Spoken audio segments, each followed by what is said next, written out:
Hello, my name is Alan, and today I'm facilitating a session of Against the Dark Conspiracy. This is my own recently kickstarted game of supernatural espionage, in which a ragtag bunch of former espionage and criminals try to bring down a shadowy supernatural conspiracy. We're playing the version of the game in which the conspiracy is a dark and forbidding Fey conspiracy. We'll see how that runs. This is a game in which I suppose I would say it is deliberately intended to be a bit dark. So I will come on to safety cards and safety tools and subject matter in a bit. But I just want to make it clear that that to the players and to the millions of people watching, that you four have history together, right? This is not the first time you've met. You are members of an informal network that are certain that Fae exist and are monsters preying on humanity. You are pretty certain they're vulnerable to relatively few things. And that is cause for pause. The network has grown out of your previous professional connections and communities, other believers, if you like, who've decided to make a stand against the dark conspiracy and take it down one corrupt piece at a time. You have to do that because the mechanics of the game will tend to put the people that matter to you in the firing line. So if you don't take them down, they will take you and yours down. While you have very few, I guess, personal ties left, because you've been doing dangerous and dubious things for your career up to the point where you were blown, burned, thrown out, or otherwise just put on the scrap heap. You do all know one another very well. You trust one another. You may not like one another, but you trust one another professionally. The team does matter to you, and the mechanics will try to explore your backstory together in play. Because those histories may be complex. But the bottom line is that at the minute, you're all you've got.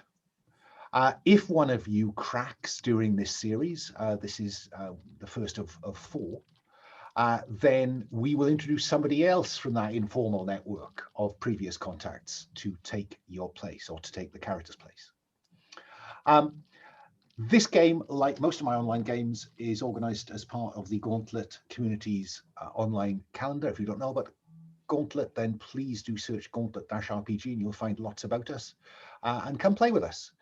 If you want more about the Gauntlet, then please feel free to check out the introductory session of almost any other series. I just know from experience that to get through a full kind of cycle of play of Dark Conspiracy, I'm going to need most of my 3 hours tonight. We'll start by just setting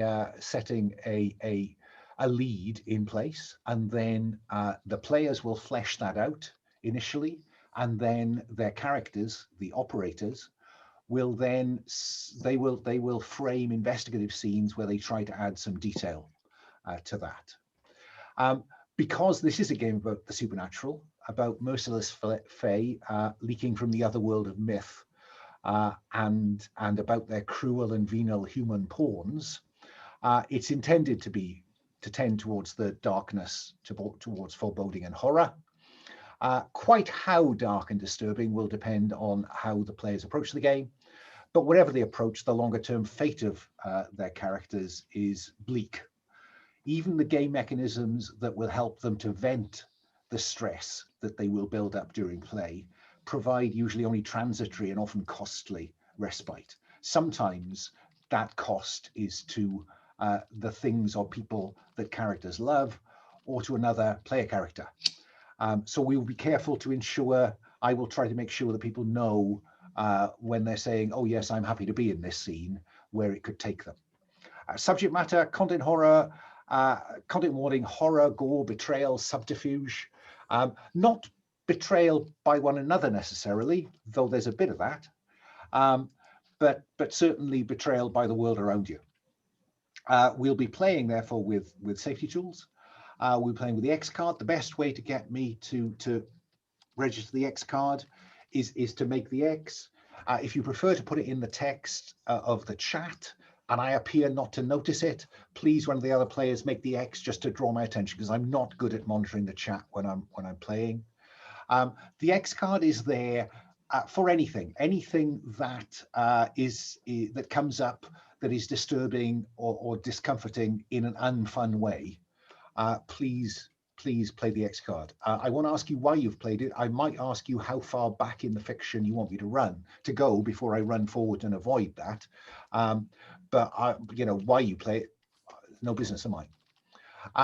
To try to limit the number of times we invoke the X card, I suppose we're playing with lines and veils.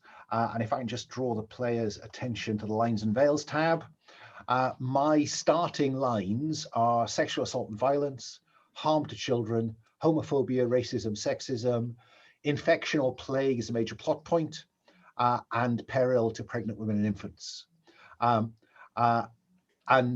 notice that some others have come out. I think torture by PCs, line that, happy for that to go in there. And I've also put lines, oh, sorry, I've got the wrong way around. It should say lines on vampires and vampire lore, and it should say demons and demonic lore, because those are two different incarnations of this game. We are playing with these Dark Fae and Dark Fae lore. I notice we also have a veil on eyeballs, a line on cannibalism, and if anybody wants to add anything else into that tab, please go ahead. And I notice an ask first on suicide. I've put interested in Dark Fae and Dark Fae lore because that's what this is going to be about. I've also put interested in horror, gore, betrayal between PCs, violent conflict between PCs, romance with PCs and with NPCs, and drug and alcohol abuse.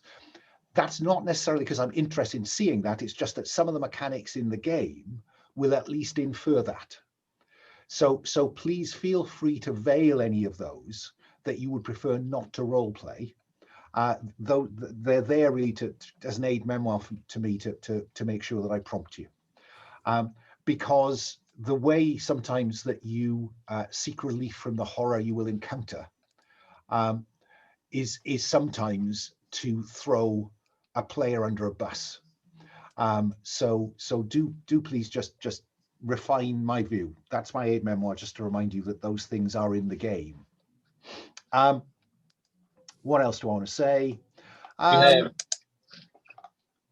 Sorry, what was that? Oh, I thought I wasn't muted. I was finding out how to pronounce my character's last name. Okay. It would be really helpful if you could put your character's name in your Zoom window, because then I will begin to process them. If you haven't already, that would be really helpful.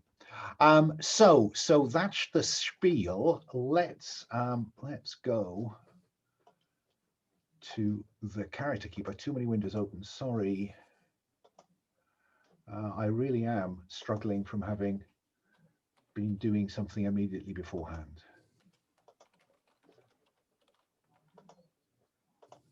There we go. Don't hit that. There we are. Okay. Will. Hello. Say hello. Let us. Sorry, my pronouns are he, him. Will, please say hello. Tell us about your pronouns and tell us about Mark Shearwright. My name is Will. My pronouns are he, him, as are those of Mark Shearwright, my hitman, who has the background of working for a criminal organization that I've invented called the Black Lodge, which I'm imagining is sort of, the John Wick style universe of a bunch of assassins and things like that, rather than any mundane thing of, they're kind of messy and boring, frankly. And he is a scalp hunter, which is a John le Carre term for a hitman, a button man, an assassin, someone who kills people, basically. Mark has cold eyes and an easy smile that never quite reaches the corners. And should I go over his anchor as well? No, I'll Okay, come back cool. around for that. Because I do want to talk about your third area of expertise at some point, because what I would suggest to all of you as you're looking at that choose your final expertise option, think about what the team already has covered and look for gaps that might fit with your character concept. And if you have gone for action orientated archetypes, which means that your default expertise is in the action sphere, you may want to look for a more interpersonal one to go alongside that. Equally, if your core areas of expertise are more around interpersonal, you may want to look at something that's more action orientated. Okay, just so you can, you cover the ground in as many contexts as possible. Okay, let's move along. Brandon, say hello. Tell us about your pronouns and introduce us. Forgive me for the pronunciation, but Jesusita? It's Jesusita, although she goes by Chuy to her friends. So I'll put that in there. It's like Jesus. It's just the female version of it.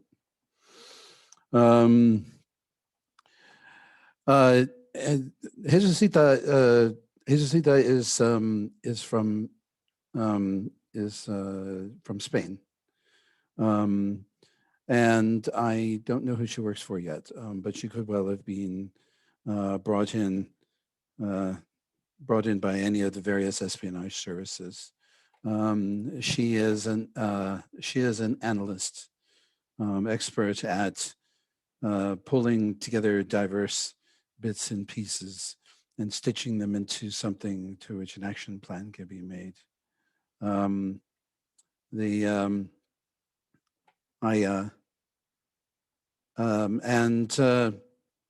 So it's just the question of who she works for, and I mean, of the classic John le Carré things that you have, they're in the drop down, which I didn't see before, or I would have made a decision by now.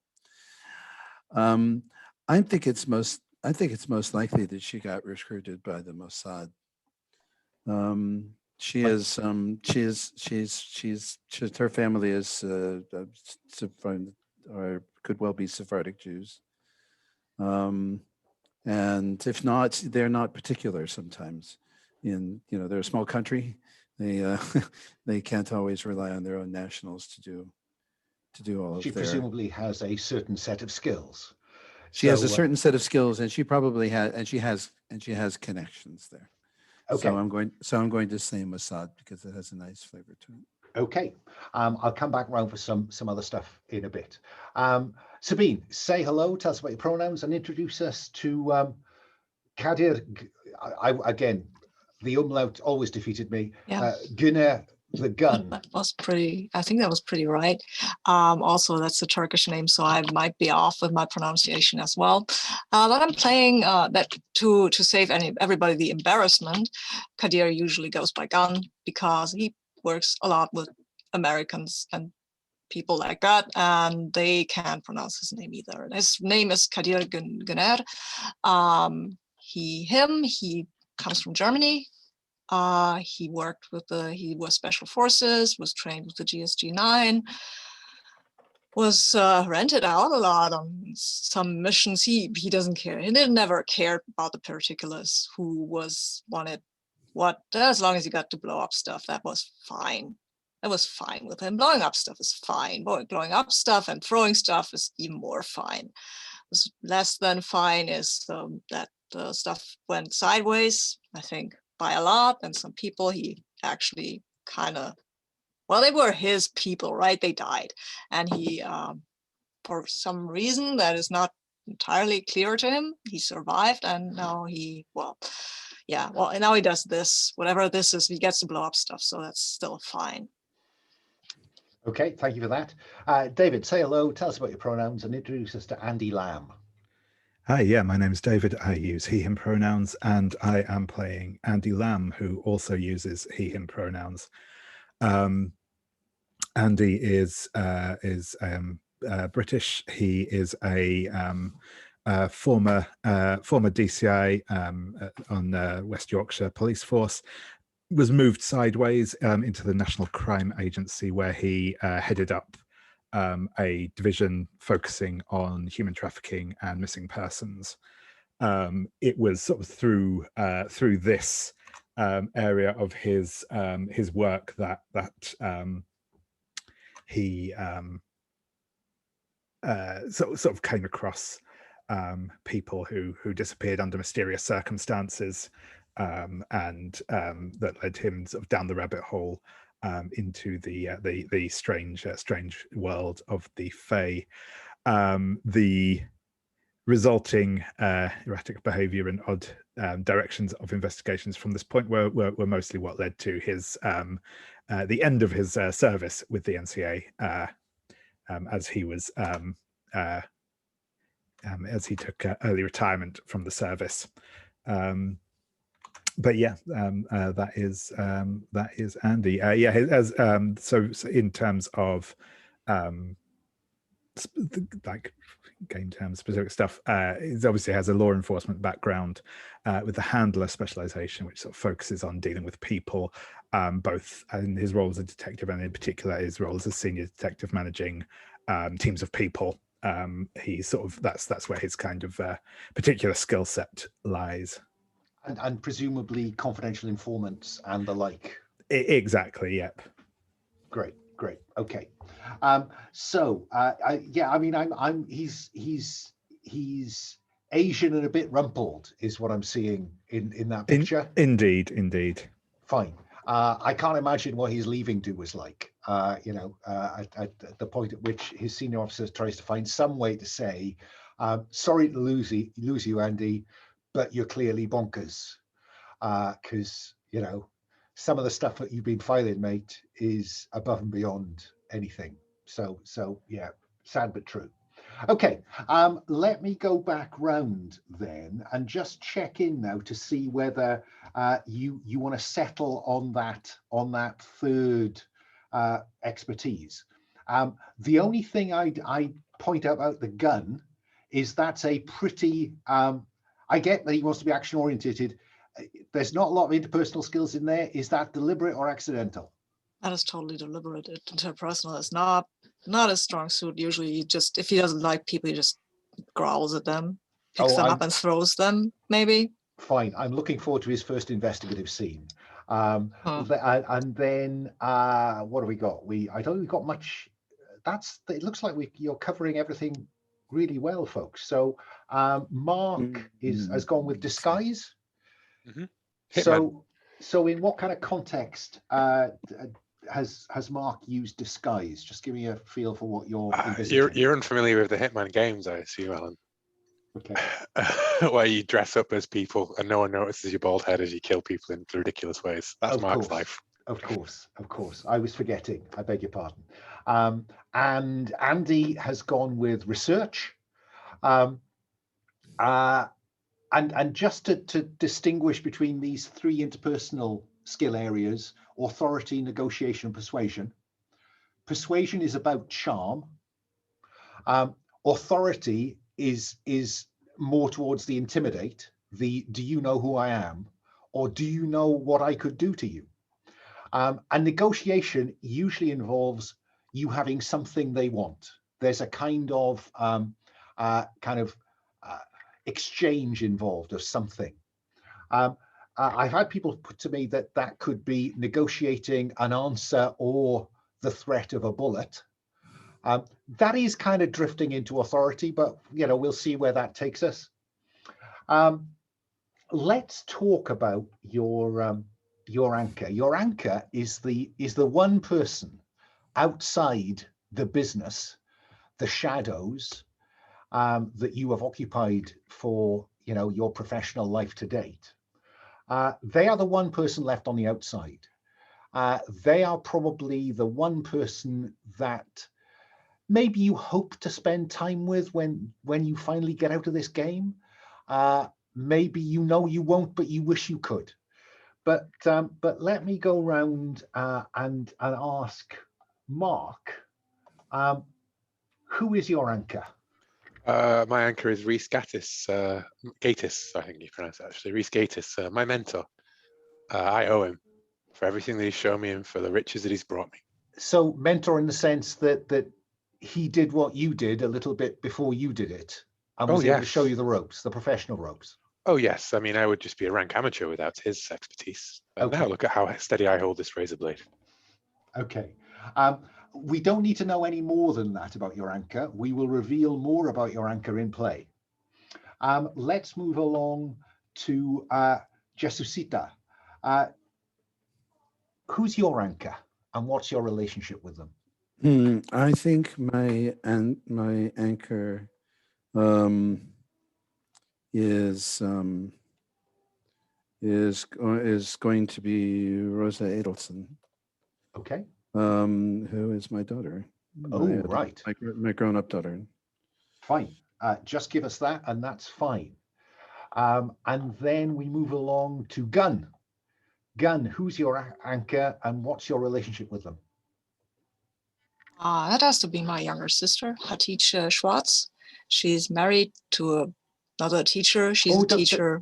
Yeah, you don't want. Yeah, yeah, but I can't stop that. My brain isn't backstory. Going. It's just every time, you know, there's a mechanic that says when you tell us more about your anchor, you get a mechanical benefit. So don't give away too much early on is what I'm saying to you. You think I couldn't make up a whole backstory about her family, her school, what the school's director is like, what her problems are. Love it. Okay. Okay. But she's a teacher in Hamburg. Yeah. Is the bottom line. Okay. Yeah. And finally, what about Andy? Who's your anchor? Yeah, I think that Andy's anchor is, we'll call them Jamie. Not going to go with a surname for the moment, but I might come up with one later. Okay. Who's essentially a not quite a street kid, but like a kid, and by kid I mean sort of older teen, early 20s sort of age, not like a child, who is kind of living semi-rough, living in precarious situations, who just happens to sort of live near Andy, and he has a kind of a bit of a sort of fatherly concern for him, as it were. I mean, it's entirely up to you whether they care about you, but what matters is that you care about them. So we can explore that in play. Cool. Let me go back round and explore why you chose to confront the conspiracy. Let's begin with Mark. Why did Mark choose to confront the conspiracy? They betrayed me. Because it says here you were a cog in the conspiracy machine. Then they betrayed you. Mm-hmm. And the question that throws up is, what would entice you back into the fold? Oh, why? An eye for an eye. The death of those who betrayed me. Okay, so do you know who that was? I think at the moment I suspect it was whoever my handler was in the conspiracy. But who knows? I mean, they have to die because they let this happen. But ultimately, it's not about, I'm either going to kill them or they're going to make it right by killing them for me. You know? It's, okay. Yeah. Okay. So some bit of the criminal underworld, therefore, is connected in some way to the conspiracy. Yes. Or even, yeah, you know what? I'd like to go with that as it being more tied into the conspiracy rather than simply I took a contract that happened to be for the conspiracy. Yeah. You know? Okay. It could be the network that provides you with work or whatever. Yeah, fine. Okay. Hey, the Black Lodge doesn't exist, so it's yours to make it whatever you want, right? Fine. Moving along to Jesucita. Why did you choose to confront the conspiracy? They killed my husband. Right. They took someone from Excuse you, so me. it's about loss. It's not killed. They disappeared my husband. Okay. I'm going to make it more ambiguous. They may have turned him. Well, look, just say they took him. They took him. Yes. I don't know and I don't know what's happened to him. Fine. And, There's and been bits and pieces of him submerging, but I don't know if that's just gaslighting or if he's really still alive or anything. so who was it? So we know who was it. What would you do to get them back? Anything. Now, anything, does that mean that you would be prepared to sacrifice your own life to know that Lev was safe? Yes. Wow. So you're prepared to swap the loss? Wow. Yes. Then Gunn, why did you choose to confront the conspiracy? Revenge. They took the life you had away from you. Yeah, as I said, I was with my squad, and then my squad was gone, dead, some gruesomely dead, some just plain gone, and I was totally unharmed. So Okay, so compare your life then to now. What do you miss most of that life that they took from you? yeah, well, these guys, I mean, they were my squad, right? They were my guys, my squad, my friends, my brothers, stuff like that. And presumably you spent a lot of time with them. It was very much a tight unit. Yeah, Okay. yeah. To my mind, it was. I don't know how the others really felt about that, but to Gunn's mind, it was. Okay. And Might have talked it up in his head a bit. The way you remember it is, The way it was that tight. Yeah. And you'd have done anything for them, and presumably they'd have done anything for you. Sure. Okay. Sure. That's how it works. And what would be a fitting recompense for Well, what the fucking conspiracy explanation would be a start. Yeah. So what? Knowing what happened the day Yeah, but then I could decide what the fitting recompense would be. But I want to know what really happened and why they didn't take me, and I want an fucking explanation. And then I decide how to kill them. And, Okay, and so not, or whatever. So you need to work out who the target is first. Is that fair? Yeah, I guess. Okay, so that then you could take revenge on them. Yeah, I mean, I might not be too patient about the whole thing. I get that sense. Mhm. I get that sense from the gun. Andy, what about you? Why did you choose to confront the conspiracy? Because you could have just walked away with your police pension. Hey. Yeah. So for me, I've chosen humanity. So yeah, quite frankly, he just couldn't live with knowing that all this was going on and no one was doing anything to stop it. Okay. You just couldn't resist. You had to get involved. Yep. So what would you sacrifice, Andy, to stop them?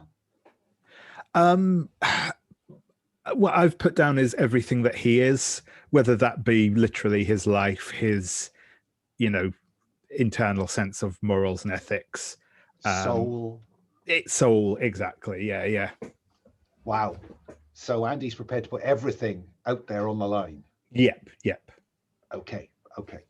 Now, there are a couple of questions there about which member of the team you care most about. I'm going to delay a little bit before we get to that, just so you have a chance to get a feel for the characters in play. I will just point out that you have two things to track in this game, crudely put. One is stress, which never gets less than 1. Stress will go up. If stress gets to 6, you will crack. At the point you crack, you'll be able to, take brief control of the fiction and narrate what happens. Then you're either taken out and die, or you become a pawn of the conspiracy for me to play with, and you come up with another character from that informal network we talked about at the beginning. The other thing to track is intel. Intel is non-specific stuff that you pick up. You will get clear answers to questions that you ask, but you may also get intel on the way, and you can spend intel to do a variety of things, and we'll worry about that once we get into play. The only other thing that I'll draw your attention to is down the bottom, you will see there's a load and gear. I've assumed that when we start, you'll all be light loaded because, because of the setup we're going to start with. And below that is an opportunity for you to detail contacts that you decide to call on in play to help you out in different circumstances. And again, we'll cover that when it matters. There is one thing I always forget to say.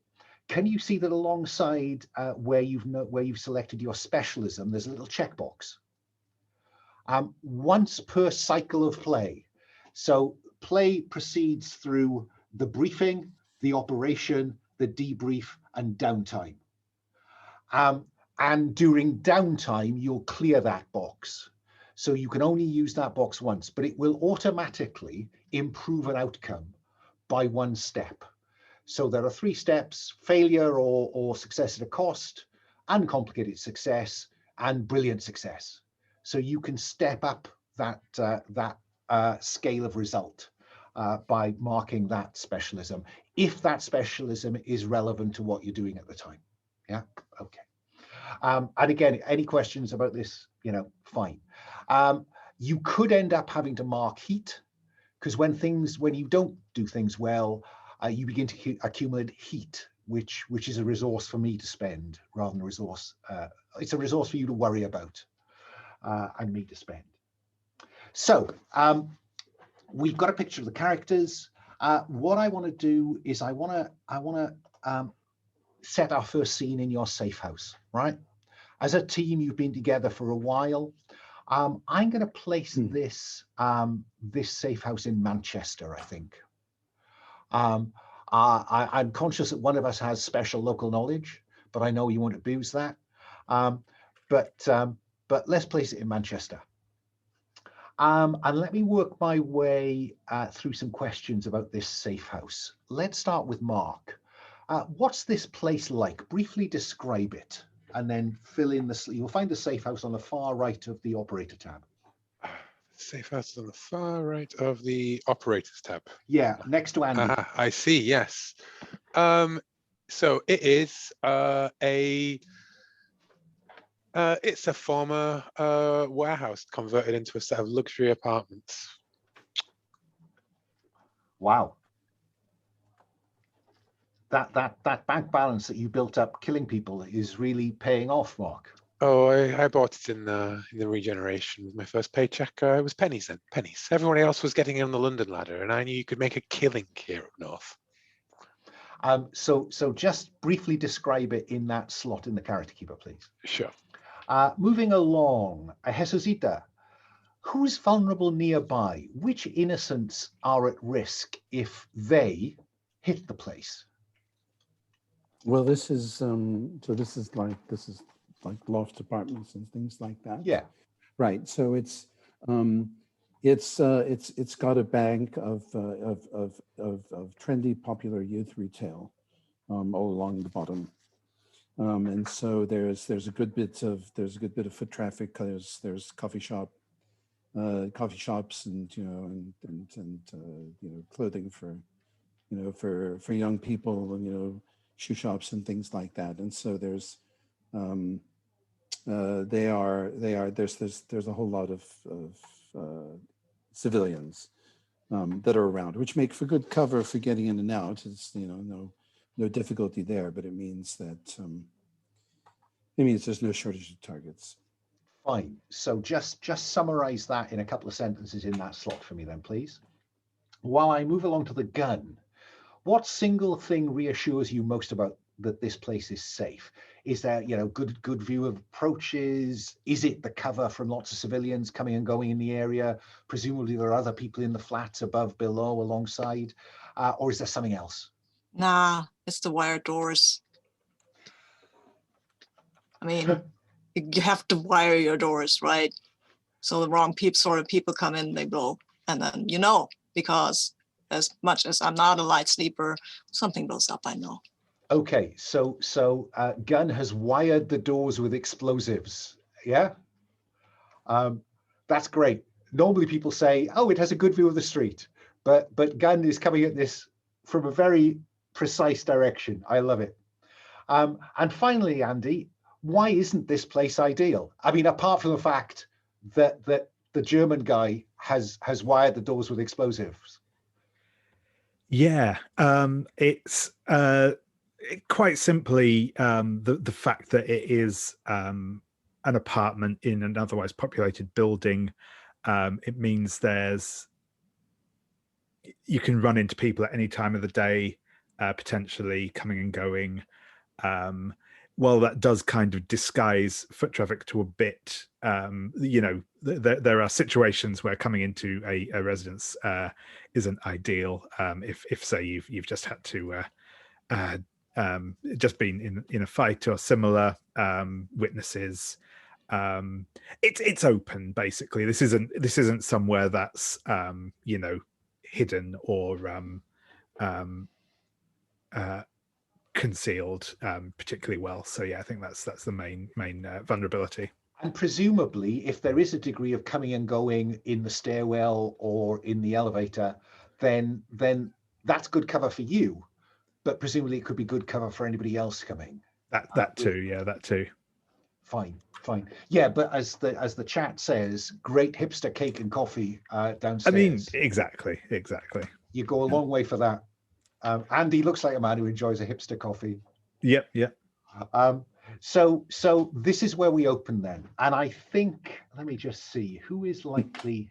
I've got one question remaining. Oh, go ahead. And this is I've left my last area of expertise open because I like to poll the group on what would be the missing bit. And looking at what everybody's done, I don't see the ones that I kind of don't see that might be the most useful and sort of action oriented for the character. Could be digital intrusion, actual intrusion, or perhaps to a lesser degree, surveillance. All of those essential items for any squad or team, I'd have thought. So a tough call. What do we think, team? I think it depends on how much surveillance, I'd say, can easily get you out in front on the thing, like watching staking places out. Digital intrusion tends to push you more into the sort of like man in the van hacking kind of thing. I think it's entirely up to you, Brandon, because we can always call in a contact to do some of the stuff that we don't have the skill sets. I'm just wondering what's the most interesting thing. Any views from Andy or David, actually? Yeah. So yeah, no, I was going to say, I mean, depending on whether that is a desirable thing, obviously, intrusion, like physical intrusion, is a good way of getting involved in the more action-oriented side of things, whereas obviously like surveillance and digital intrusion are more going to put you in that like backroom role, I guess. So which is not to necessarily say either one is better or the other, but that would be the kind of call I would make on those. Sabine, any observation? Sure, I mean, I like surveillance, but intrusion could also be good. They're all good. That's my experience in this is these things is depends on how creative you're going to be with your thingies, operational details. So yeah, okay. So I'm going to pick intrusion then. Go ahead. She's got Tejasita, well, she's mostly a back office kind of person, has a little bit of parkour experience. Fine. Because one of the features of this is that you will shape the operation, and my working assumption is that you shape the operation in a way that will, maximize your particular skill impacts. So let's begin then by fleshing out this operation before we take our first break. I'm going to give you a lead. Oh, hang on. Which is, I'm going to give you, and I'm going to go to Andy with this one, I think, because it's the kind of stuff, that box that you took the pot plant that was dying and your mug from the office. What nobody noticed was at the bottom of that box was a thick file of stuff that you knew they wouldn't miss, because you just imagined them just, binning all the stuff from your filing cabinet they weren't interested. So I'm going to suggest that there's a conspiracy apparatchik ready for exploitation. Someone, Andy, that you are pretty confident is ready for exploitation. The objective is to find their weaknesses, their weakness, and turn them so you can get an in to the conspiracy. Okay, so that's the lead I'm going to set you up for this first one. After this one, you'll define where the story goes. But for this first cycle of play, that's what I'm going to put to you. Yeah, that sounds good. So let me start with Andy then. If the operation that you end up running this evening, goes well, what will success look like, do you think? Just give me a rough feel for what you reckon success is going to be like. Sure. Yeah, I think it will obviously be as I said, establishing that this person does have access to good intel, and they will be and getting them on side as a reliable source of information ongoing. Not Fine. necessarily, being best friends with them or anything like that, but at least being able to trust that they will deliver when we ask, and what they deliver will be good. Fine. Okay. So that's the broad operational. We'll refine that before we start the operation. But can I now then go back round to Mark? Can you see there's a on the Operation 1 tab? I've now put some of that in, and you'll see that there's a who or what. Who or what is the focus of the operation? And I suppose that the way you could come at this is either you could select from the drop down provided a category of who is this apparatchik, or maybe you could work out what would provide you with the leverage you need to turn them.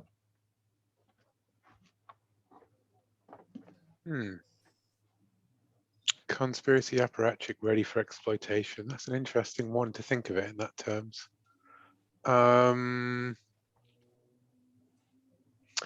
I think, wow, just looking at the bottom of this list here, as it gets weirder and weirder as it goes down to the bottom of it. I think I want antique items. Fine. So it's conceivable then that the focus of this could be around finding the thing that is their weakness. Yeah. And then using that to leverage the intel Andy wants. Or Yeah, thinks he can exactly. get. Yeah. Okay. Yeah. Don't overthink it at this point, would be my advice. Okay. Now let me move along to Jesucita. If you go along to column I can't find a way to put this in a drop-down list that's any way manageable. So you will find, I think, 72 different broad locations for this operation. So this is kind of where will the operation go down? Where might you be able to get this antique item from? I've suggested to people that you first of all pick one of the broad areas from entertainment down to transport hub. Yes, I think that makes perfect sense. Gunn wants to go to the circus, you need to know.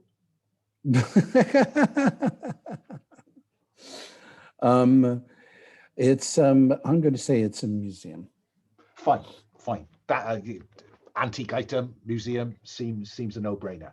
So there isn't a drop down. You have to type that into the where.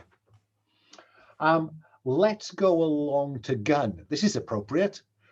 What is the most likely, though probably not the only, Fey conspiracy threat? Now, when you hit the drop down, you'll find that there are 6 levels of threat, going from least challenging to most challenging. Oh, wow. And I can choose whatever I want. You can choose whatever you want. And if I choose something, I mean, I would like to have Fey servitors, because I mean, we've got another 3 sessions is all I would say to you. Okay, so we should start out smaller. I tend to think you should start in the top half of the list, maybe. Oh, okay. I mean, conspiracy special forces contractors. Oh, wow. Yeah, I mean, sure, why not? Yeah. That should be fun. Okay. Okay, so conspiracy special forces contractors are the assured threat that will be encountered. And finally, Andy, if you go down to the special forces contractor drop down, you'll find a range of things that they could be doing when you are going to come upon them. Ooh. Or planning Cool. to do. I like the idea of guarding an innocent location. I think that could be an interesting thing if maybe this museum has surprisingly well-trained guards. Mhm. Who'd Oh, have yeah. thought it? Who'd have thought it? Who'd have thought that the Manchester Mill Museum had former SAS operatives acting as security? Fancy that. Okay. Now, that's our broad framework then, right? That's the given. What you will do then when we come back from a break in a moment is each of you will frame an investigative scene in which you will investigate. And as a result of that investigation role and setup, you will either add a detail to some aspect of the briefing, or you can ask me a question and I'll add a detail, okay? And then we'll engage with the dice mechanic. But I'm noticing it is 53 minutes past the hour. Shall we be back on the hour? Is that long enough? Okay, let me pause the recording. Okay, back from our break. And the next step then in this briefing, we have a broad outline of where this session is going to be based and broadly what it's going to be about. Now, each of the operators gets to frame an investigative scene where they can add details that will be relevant to making this a success, or at least knowing what's coming up. So let me start with Mark. Mark, you've got the barest of outlines of how to get leverage on this pawn.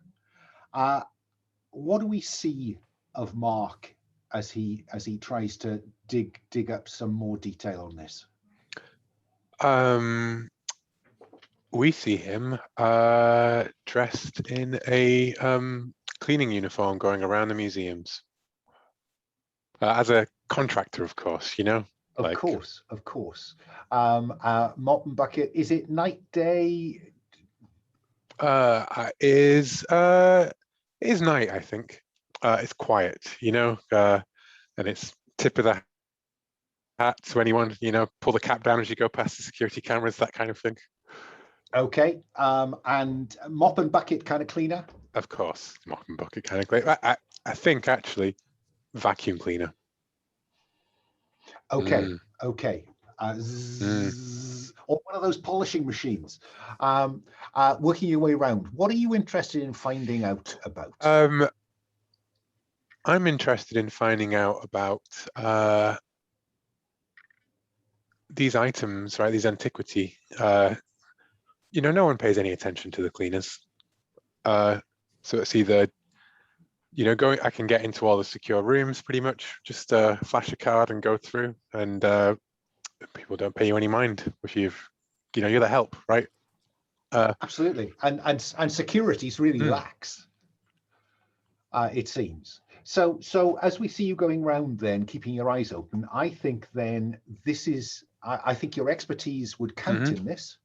So if I now run you all through the mechanic, if on the dice room, can you see that there's a central dice? Currently it shows a 1. You always get to roll that dice, yeah? But you can grow your dice pool because what you're interested in is the single highest number you roll. So you can grow that by adding the orange dice if your expertise is relevant to this. And I'm assuming that Mark is using his disguise option here, skill set. So he's going to add the orange dice. You can always add the green stress dice. There is some risk in adding the stress dice. Let me stress, you do not have to think my character is in a stressful situation in order to add that dice. The result of that dice will tell you if it gets stressful, right? So you can add the stress dice, and I will try to remind you to do that. The dice below it, the one that's currently showing 2, is the bonus dice, and that will rarely come up, but I'll cover it when it does. And ignore the 5 dice on the other side for now. So Mark is rolling with expertise, so that's 2 dice to investigate. Do you want to include your stress dice, Mark? Yes, I do, because Okay. I want to ride Mark hard and see if he breaks. Okay. So highlight those 3 dice, and there's a little re-roll button at the bottom of the screen. Oh, look at That's that. a 6. So the best outcome is a 6. That's as good as it gets. That's a brilliant success, usually. If the stress dice had also come up as a 6, i.e. it's equal to or greater than the best roll, Mark's stress would automatically have gone up by 1. But it doesn't. So on a 6, it says you get the minimum. So the minimum, Mark, is that you'd get to define what this antique item is. Okay. Or is it items? I think it is a ring. A ring. A ring, yeah. Fine. So, so it's a ring you're after. And control will also answer, the control is me, will also answer 2 questions, or because this is an investigative scene, allow you to define 1 or 2 details. And this needn't be about the ring. This could be about the museum in general. Yeah, I'd like to ask you the question of, is it okay to ask you the question of like why this ring is significant to the apparatchik, or can I define that perhaps with the... You could define that if you wanted to. Okay. Because now you're looking at the ring, and you remember we flash back to you leafing through Andy's file, and there's a picture of this ring in that file. And is there anything in there about why it's important to this apparatchik? Because they have no choice. They're sworn to whoever wears that ring, and if you hold it, then you can... Okay, right. So fine. The leverage is that the apparatchik is bound to or bound to obey the ring bearer. Yeah. I go with that. So if you want to fill that in, you've got another question. I'm going to come back to you with that once we've been around a couple more scenes. Okay. So let's move along to Jesucita. Jesucita, where do we see Jesucita trying to add detail to the briefing? What is Jesucita doing? Well, tell me a little bit about insight, because that's the only skill that I don't know exactly what it means. Insight is really about leaping to insights, to conclusions from diverse sources of information. So normally, you would expect to focus your investigation on something, but you could leverage insight here by saying, you're going through Andy's files, looking for connections.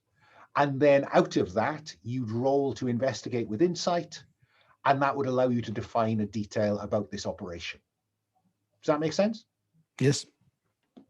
And so, yeah, that's what I'm going to do, especially knowing that you could even have spent a couple of hours at the museum and see what comes to mind. Right. Okay. It's very yes. broad.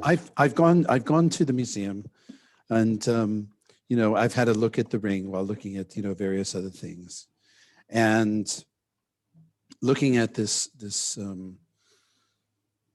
things are not adding up. This ring is I mean, this museum's not the British Museum by any long shot, but most of the rest of the exhibits here are at least of strong local historical interest, and the ring's a standout. That it doesn't seem to fit. It's as if someone were concealing it, or they're concealing it in plain sight, as it were. Okay. So you're interested to begin with, at least in the ring. So let's have you roll to investigate then. So you're rolling the center dice, and because you're engaging your insight, you're using the orange dice. Would you like to include your stress dice? Oh, at the beginning, we always include the stress die. because we're mad.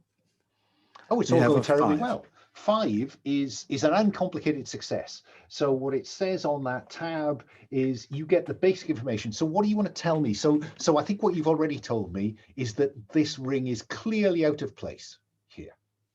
Yes. Yeah. Yeah. They're hiding. They're hiding it here in plain sight. Fine. Something or someone wants it badly, and they're trying to forestall that by by having it seem to be nothing in particular, rather than having it in a big guarded, obviously guarded area or in a vault or something like that, which would instantly point to it as being significant. Okay, then let me suggest this to you, that the information you need to proceed is that somebody else wants it too. Yes. Yeah? Yes, there is that's your basic another information. entity yes. Faction, person, organization, who knows? Yes, someone's going to make a play for this ring as soon as they find it. Okay. And then you can either add a detail, or you can ask me a question and I'll add a detail. Is the detail always is it always mundane? Well, you tell me and we'll work something out.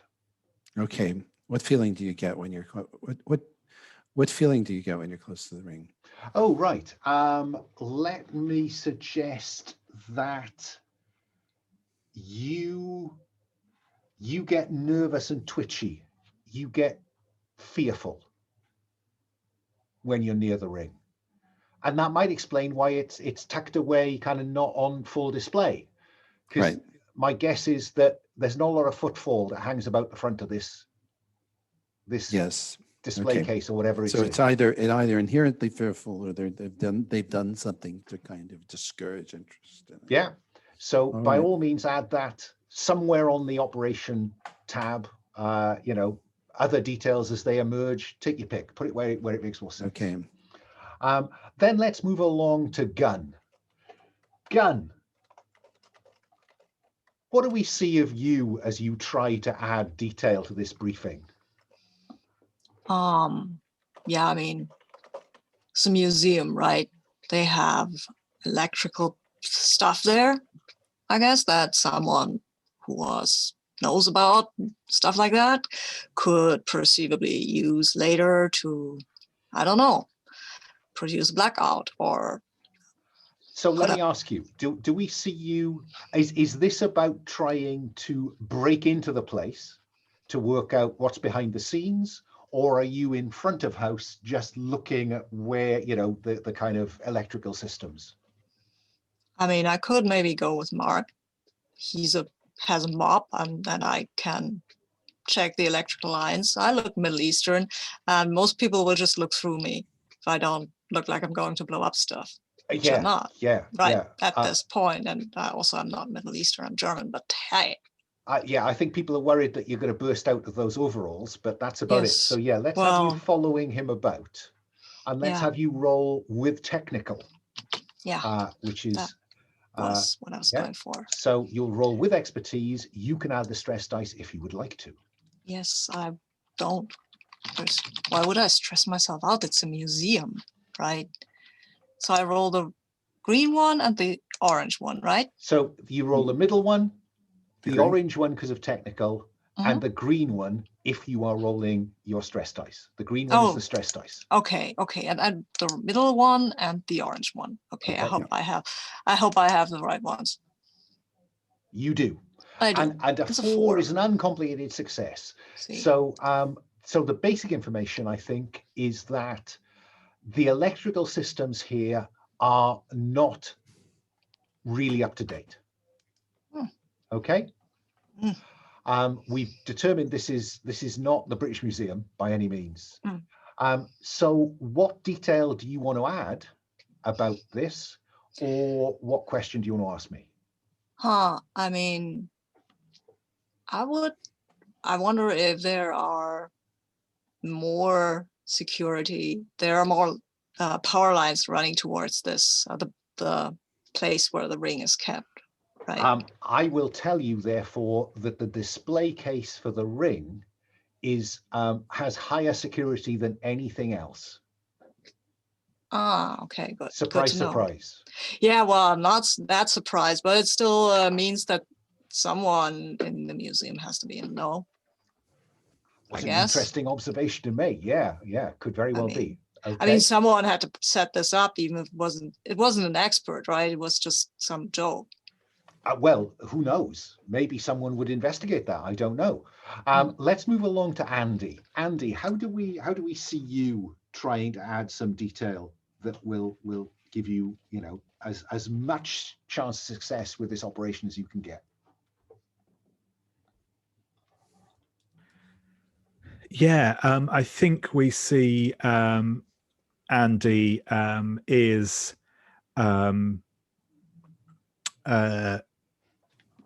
in a pub kind of over the road from the museum, sitting at the bar. It's got sort of half drunk pint in front of him, and he's reading a book that is on some it's in fact probably one of those like local history books, not like a big published thing, but sort of locally published history book, and is obviously you know, doing the kind of setting up to you know, and I think at some point he'll get that there's that point where you know, someone else comes in there that, you know, possibly wearing like the sort of museum t-shirt sort of thing, and orders a drink, and we'll start sort of up a conversation, you know, just say, oh, what's that you're reading, and you know, they'll start chatting over a drink sort of thing, and yeah, he's sort of just doing the general, trying to pick up information on what's kind of going around in the museum. Fine. That I think is engaging his charm, his persuasion. Yeah, sure. His ability to handle people. And so you are rolling the central dice, the orange dice, because you have that expertise. Would you like to include your stress dice to increase your chance of the greatest success? I think I'll leave the stress dice off the table for the minute. I'm just going to go with the two. I feel like this is a particularly unstressful. I know you said we didn't need to do that, but. So that is a 5 on the expertise dice, and a 1 on the regular. Yep.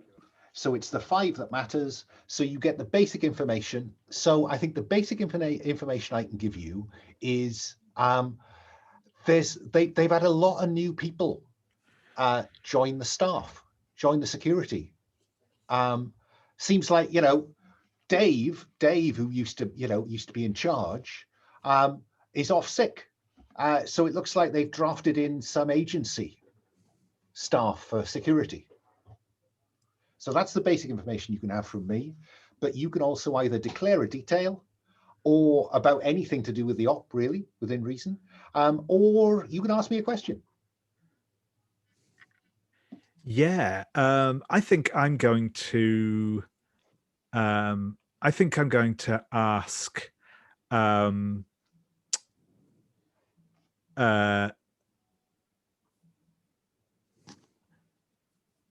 yeah, I think actually I'm just going to ask, like, who not who is in charge of the security team specifically, but like, you know, who is the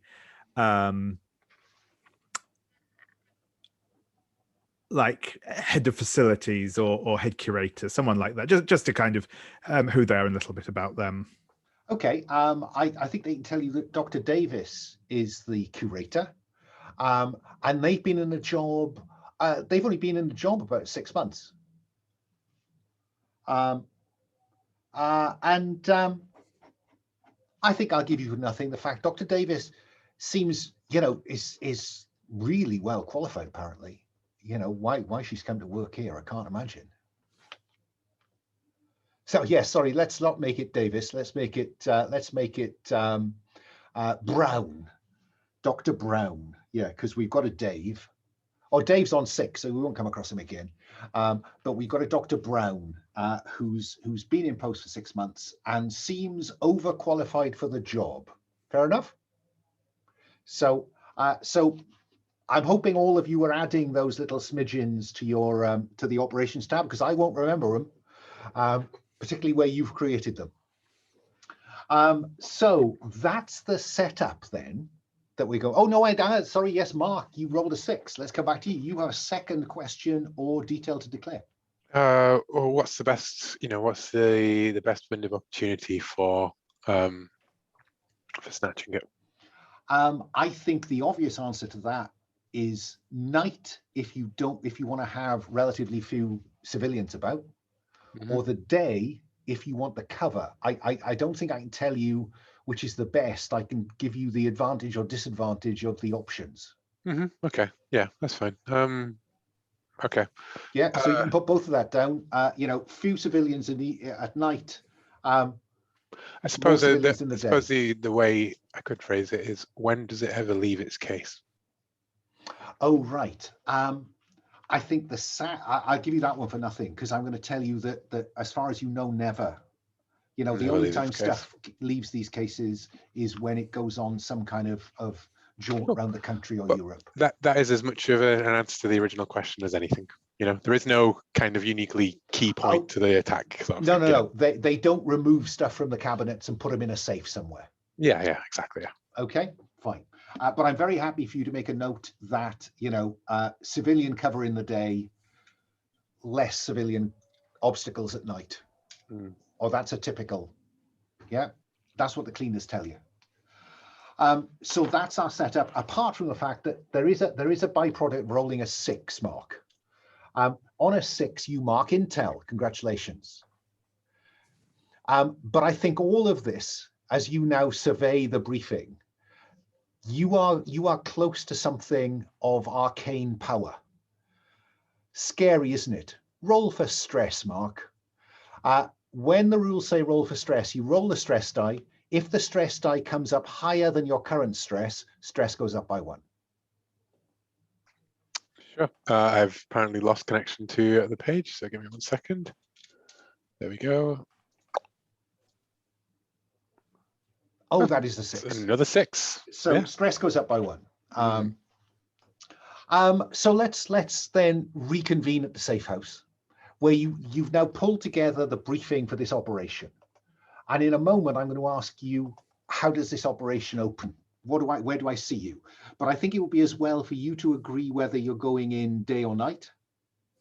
So let's start with that question. Andy, what's your view?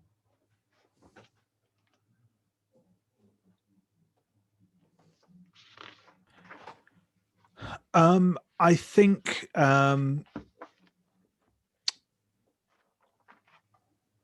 think Andy's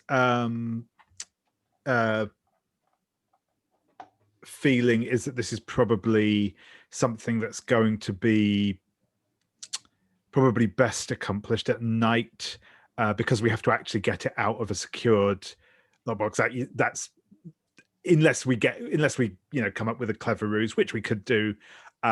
It's a lot easier to do that when there's not people around. Is there anyone who wants to go for a daytime heist? Hi, I think you're right about it, Andy. There'd be too much danger to civilians. We don't want any mess. All those poor innocent people. Yeah, but they're not going to. But of course, during the daytime, they're not going to be firing into a crowd of civilians, and they're going to be trying to lock the place down, search everybody, and things like that. A whole different set of opportunities. Whereas at night, the first sign of anything going wrong is going to be a clip of bullets headed in your direction. I was going for a day because I have a pretty nifty distraction, but that would also might also hurt civilians. But if they are going to shoot at us and we can shoot back at them, then I'm all for a night. I would, if we can figure a way of smuggling the ring out of the museum, I'd go for a daytime up. Because as a gun can you know, especially if the power goes down and such like that, their ability to lock the place down may also be impaired. They We won't may have. be able, we may be able to get it out there, and then we can be searched just like any, who was ever in there can be searched just like anybody else. And, you know, Well, should we they'll be put none it the to a wiser. vote then, gentlemen? Day, the gunner has a bomb or some such device, and Sure. Chewie is reliant that they won't open fire onto civilians during the day. I'd go for day. I vote for day. I mean, we can, as a distraction, we can just blow something up, maybe make sure that no civilians are close by. That's a concern. But there are areas there, broom closets and such things. Boom, bomb goes up, people run around. Someone like you, looks at Chewie, could maybe get into the casing, right? Or do you need? Yes, once you knock the power out to the casing, yes, absolutely. That's not a problem. I can have that ring out of there and into a hidden spot quickly. Once, you know, if no one's looking too hard, and Well, we have a lot of questions about our daytime operation, but firstly, is our brave detective Lamb on board for a daytime journey to the museum? Yeah, that's fine by me. That's fine by me. So what I think I'm hearing as a broad outline is you're all on site. There's a distraction of some kind. I've got some idea what that might be, a technically based distraction. During that distraction, Chewie is going to try to break into the case and lift the ring. And in the confusion, just walk out with it. Is that broadly the conception? I'll take thumbs up or thumbs down. Yeah. yes, yeah. Okay. And if I Okay. can't walk out with it because the things to done, I have the backup plan. I have someplace to stash it where it could possibly be retrieved later. Okay. You know, Let's- but they can't. You know, it's very difficult to search every square inch of, you know, every air duct and, you know, etc. Okay. Before we go, I do want to just make sure then that I'm absolutely clear on what operational success will be. Operational success seems to me to have become get the ring out of there clean. Yeah. Okay.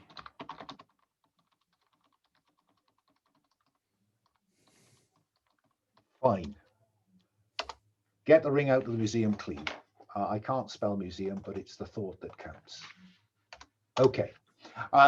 Because that will allow us in the debrief for me to know whether you actually succeeded or not.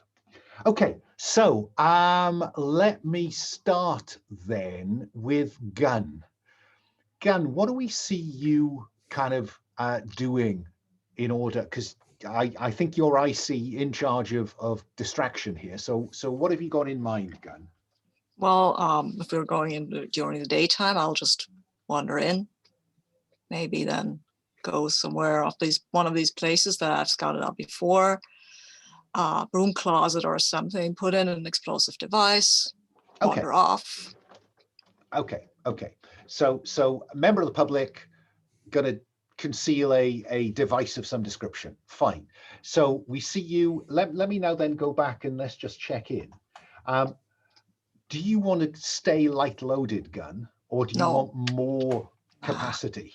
Nah, I want more capacity. Come on, light loaded. I'm a big guy. People usually don't tend to question me a lot because I'm having a gym bag. Because I mean. Okay, so bottom line here: light loaded if you want to look like a civilian, medium loaded if you want to look like a civilian who could be a cause of suspicion, heavy loaded if you want to look like a professional on an operation. Yeah, that's the broad categorization. So medium. And you'll see that what that does is to open up additional gear slots. And like Forged in the Dark, you don't have to select gear until you need it. And then it has a certain number of slots it takes up. The other thing I will tell you is that, can you see that there is a gear benefit attached to the safe house? From what I've just heard, it seems to me that are you going to go with tech, toys, and explosives? Yeah. Anything else that is heavy or automatic as a tag for a piece of equipment will require you to call on a contact to get. Mhm. Yeah.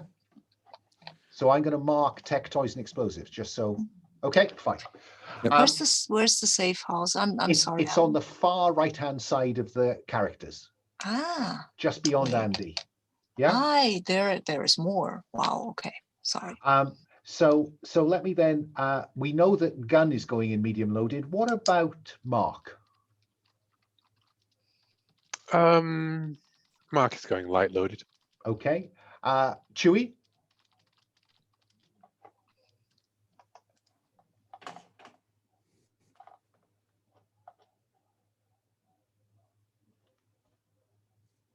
Brandon, you there?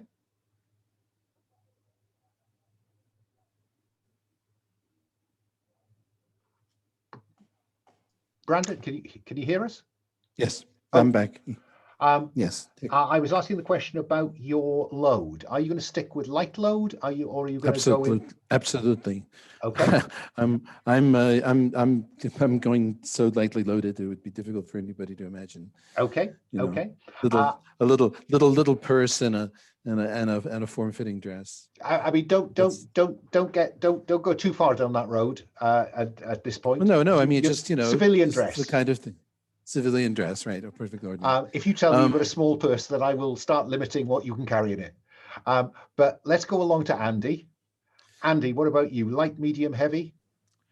Yeah, I think Andy will also be in light load for this. I don't think he's going to be carrying like a big bag or anything with him. Yeah, no, makes perfect sense to me. We know that Gun has a gym bag with something in it.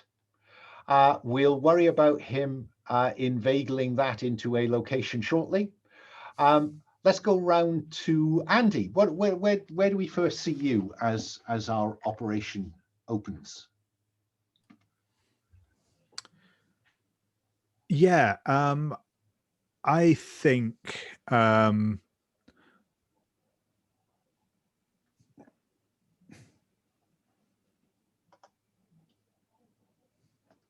actually, yeah, where we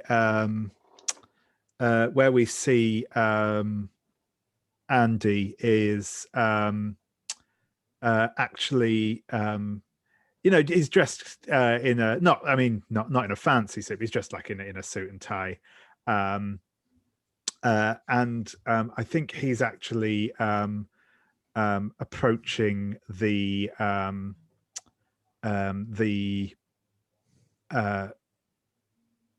like he'll have come to the museum, but he's actually going to head like to the I'm losing the word, not the reception for the museum, but like the actual he's sort of going to the actual office area. Okay, right. So basically, okay, so there's a door that says staff only, which is presumably the other side of that is where admin is. Is that where you're heading? Yeah, that's right. Yeah. Okay. And what about Jesucita? Where do we first see Jesucita? I'm in the museum, within modest distance of where the ring case is, taking Waiting notes for something to happen. Listening to a docent or taking notes on some other exhibit. Okay. A conceit of the game is you all have those in-ear communication buds, so you're in perfect communication with one another, and you can probably hear what's going on around the other characters as well, if you want to. Mark, what do we see of you? Waiting in the underground car park in the spot opposite Dr. Morris's. Did we define an underground car park in the briefing? No. But if they're saying there isn't one, that's fine. So there is a car park outside. I don't think this is sufficiently high end to have an underground car park. So you can park in plain sight. Yeah. It makes no difference to me, So where did you get the vehicle from? I stole it. Right. So let's have you roll to intrude then to see whether anyone has picked up on a missing car yet. With intrusion expertise? Oh, well, no. I mean, you're saying it's a secure parking spot then for for Henry Morris, for Dr. Brown. Sorry, Dr. Brown. Sorry, I'm misunderstanding. I am basically waiting in the car park for Dr. Brown to snatch him before he can go into the museum while this whole thing is going on. I'm going to take Dr. Brown. Do we know Dr. Brown's routines from the briefing? No, you're right. We don't actually, do we? So are you hanging about on the off chance then? No, you're right. You're right. I tell you what, then I am in the museum disguised as a security guard. As a security guard. Okay, Mhm. right. So let's start with how the rest of the security team respond to you then, Mark. Hmm. So this is this is maintain your cover. Hmm. Your disguise will count. Mhm.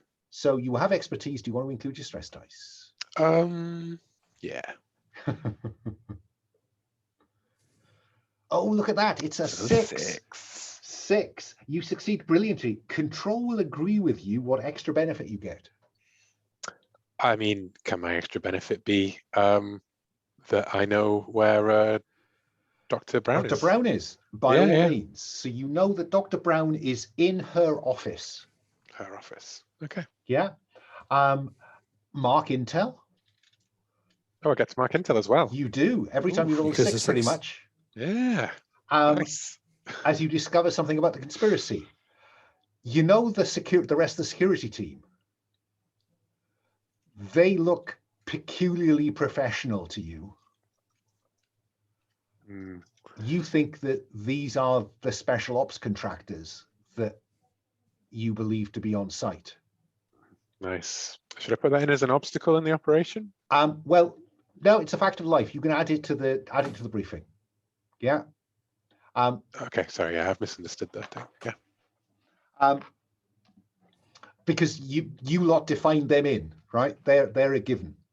And I will tell you now that nobody else is noticing this, but there are concerning bulges under their security uniform jackets. Okay. Let's go to Gunn, who, as you say, is inconspicuous. So let's see if you can maintain your cover as an ordinary civilian. Oh, I'm not going in there alone. I Reason- mean, I can go in there with Chewie just so she can pretend that I'm her reluctant boyfriend and she's dragging me because I want to go to the gym. That's a lovely idea. But the bottom line is, do you attract unwanted attention? Yeah. So, Yeah, but I still would like to have some sort of cover person. And the trouble is that Chewie is located over there by the ring, which is not where you want to put your distraction, is it? Next to the target. Yeah, it's true. But to get in, have the first It's thing. whether you Okay. attract attention. Yeah, once you're in. okay. So I will. I'm not seeing much expertise that applies to this one. What is Fieldcraft for? It's really the expertise of its special ops experience in the sense of, being a soldier. So you'd Okay. be great at hiding in the countryside, but being Yeah. unobtrusive, Yeah, it's not Not really your- my thing. not your thing. Not really. so No. you're just rolling the middle dice unless you want to include your stress dice. See, that's where the stress dice for.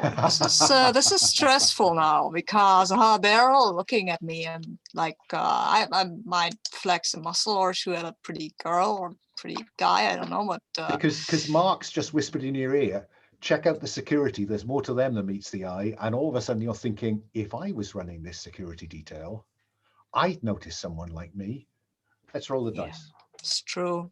It's very true. Let's go and roll the dice. That's a 5 on the stress die though. So stress automatically goes up by 1. Nice.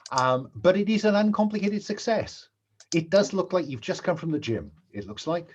Yeah. See, I'm even sweating. Indeed you are. Indeed you are. Andy, how are you intending to get, through the staff ed? Because there's a kind of keypad. I don't think they're up to swipe Actually, cards. I'm going to because I was also going to try and engage with the security guards, but if Mark's doing that, then there's no point in me also doing that. So I think I'll just be entering as I am not really engaging with the security guards. I am going for that doctor. So yeah. It looks like what you've got on site is this new security company, but they're assuming that someone's come back off sick, and that Mark is one of the original security team that they have to Yeah. worry about separately. Yep, sure thing. Sure. That's thing. his disguise. Cool. So no engagement with them yet. Cool. Yeah, no, in which case I will continue with my original plan, which basically just kind of head up to the like the Admin. the admin area, and look to see if there's basically the kind of like doorbell thing next to the security pad. Okay. Yeah, I think there probably is. And you know, somebody behind you says, do you need to get through? I was actually coming here to have a word with your head of facilities, if that's all right. I don't have an appointment, I'm afraid, but I was just hoping I could have a quick word. So I think I'll rule that this is, again, maintain your cover. Yep. But I think persuasion, your charm, is worth a lot in these circumstances. So you're rolling with Sure thing. expertise. So that's the middle dice and the orange dice, stress dice if you'd like it. Yeah, and in fact, yeah, I think I am going to go for a stress die here because Okay. I haven't used one yet. So,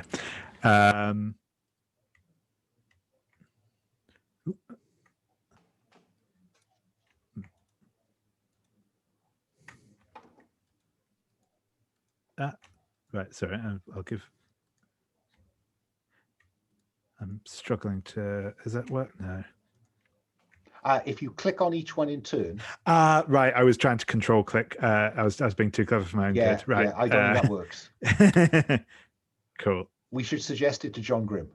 Yeah. Well, no, it's fine. It's more kind of like preempting the the actual thing. So. Oh, which is great. So 4 is an uncomplicated success, and the 4 is not on a stress dice. So this assistant, you know, who's coming off duty on reception, is going up to the canteen, and she can take you up there now. So she puts the code in, goes through the door, holds it open, and ushers you upstairs. Okay. Brilliant. Yeah, that sounds good. Jesusita, how suspicious do you look at this point? Right Let's now, find out.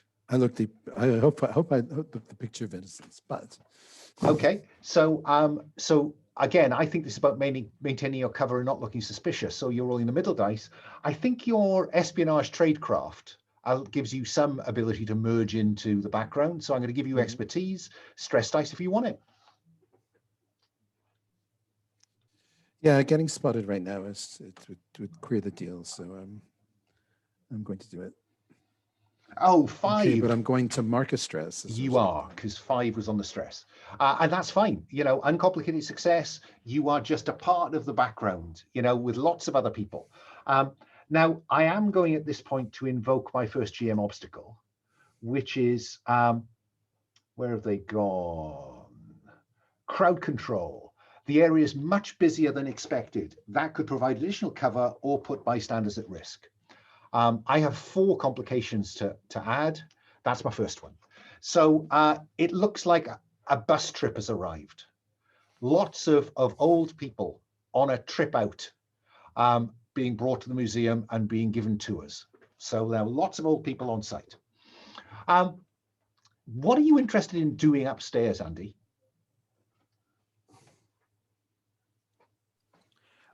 Yeah, so for cover, certainly, and actually to see if we can get a bit of information, his initial plan is to go to the speak with the facilities manager and basically you know, ask about the possibility of a job in the security side of things, you know, and then see you know what develops from there, basically.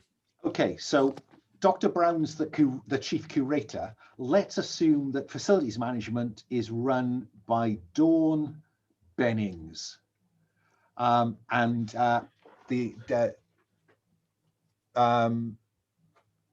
Betty, the assistant, just points it because there's an open plan office with a little kind of cubby hole in the corner, and she said, "So you need to go and talk to Dawn." And so, and Dawn's on a computer, you know, and then looks up and sees you. Hello? Good morning. I'm sorry to intrude on your work. I won't keep you too long, I hope. I'm actually coming through because I was I've heard you've been taking on new security here recently, and I'm looking for a new a bit of a new job myself. I was former police, you understand, so it's. Sorry, normally we advertise for this, or actually we get our security from an external company. How did you get in? Well, do you have an appointment with somebody? No, I just thought I'd drop in. I spoke to the lady over there.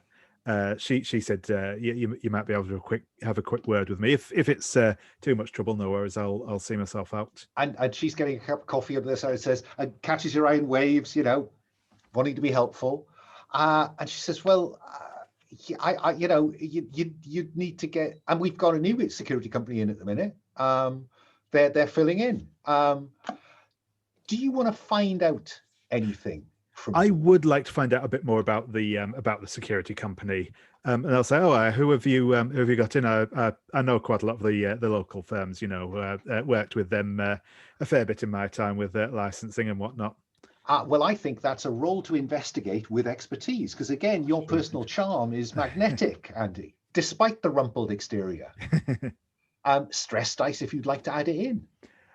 Yeah, go on. I might as well keep pushing my luck until. And there it goes. Yep. So stress goes up by 1, but that 4 will give you the basic information, which is they're called Lion Security, and they specialize apparently in cover for places like this. Dr. Brown put us onto them because she's used them in other positions she's held. For holiday cover and stuff like that. It's just we've had a lot of sickness recently, so we've got quite a few of them in. That's your basic information. What do you want to ask her, or get her to tell you?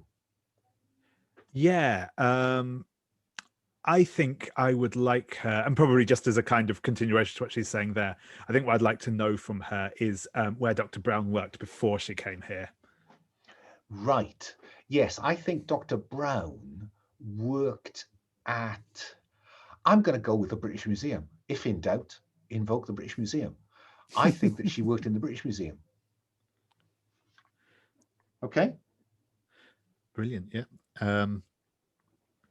And I'll say, that's okay. I know this sort of stuff is usually done through agencies, and I just thought I'd try my hand. It never call me old-fashioned in that way, but it never hurts to Oh no, I appreciate things are difficult in the current climate, and and you seem a nice bloke. If something, look, do you want to leave me contact details? Something else comes up, I could get in touch. No, don't trouble yourself. I'll keep an eye out, see if any postings come up. But am I all right to just see myself out?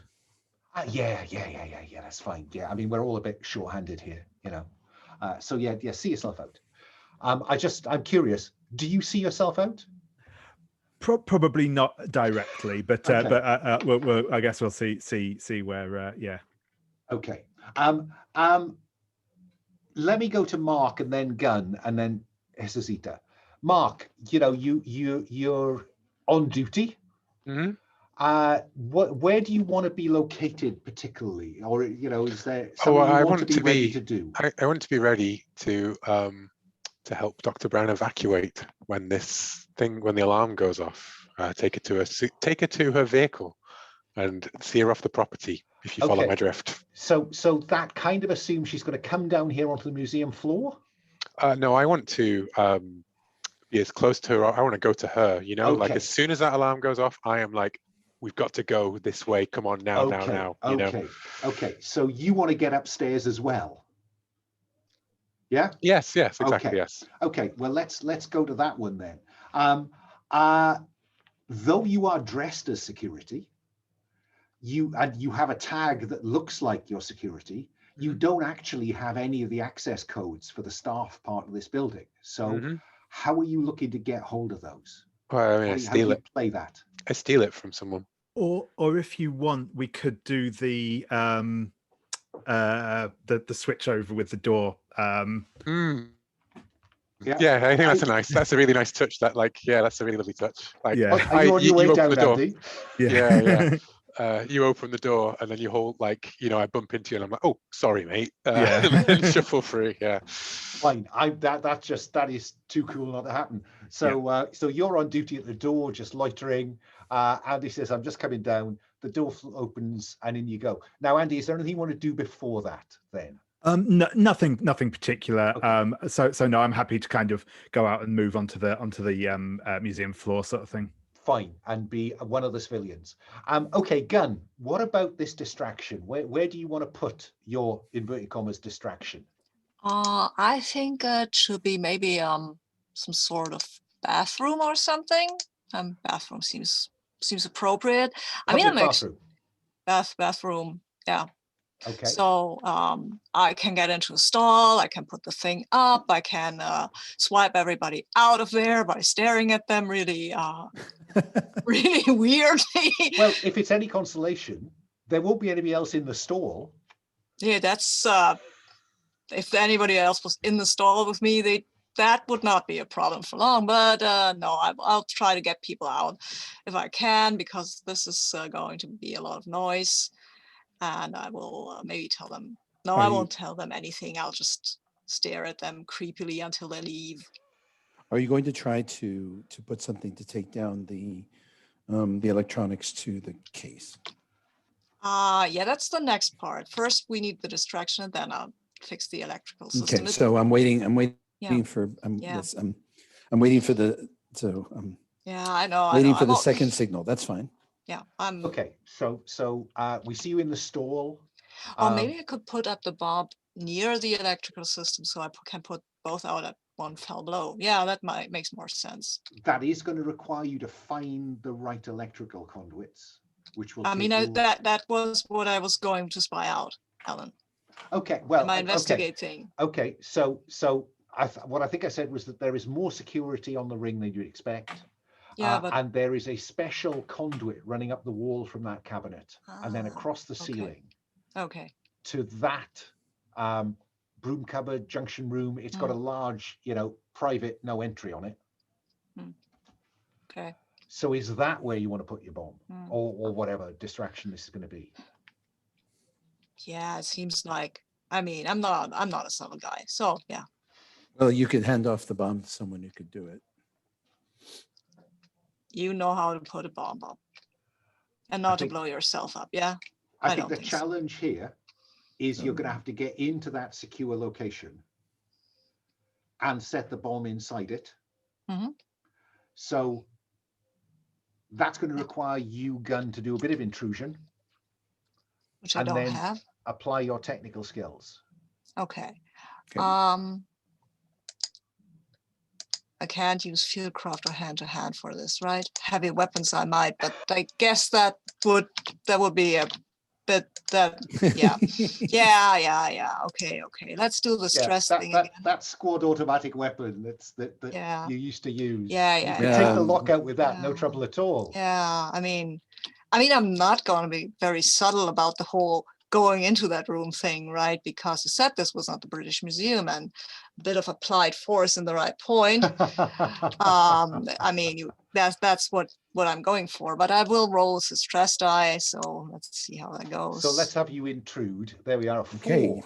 you did it. I rolled the same thing again, but No, well, that's fair so enough. you're only rolling the middle dice because you have no expertise in intrusion. Yeah. But you manage, obviously, Josecita has given you some briefing Mm. in how to open a secure door because you get in, but it does cost you a point of stress. Yeah, damn it. And I think what I'm going to do is I'm going to invoke my second complication, which is effing civilians.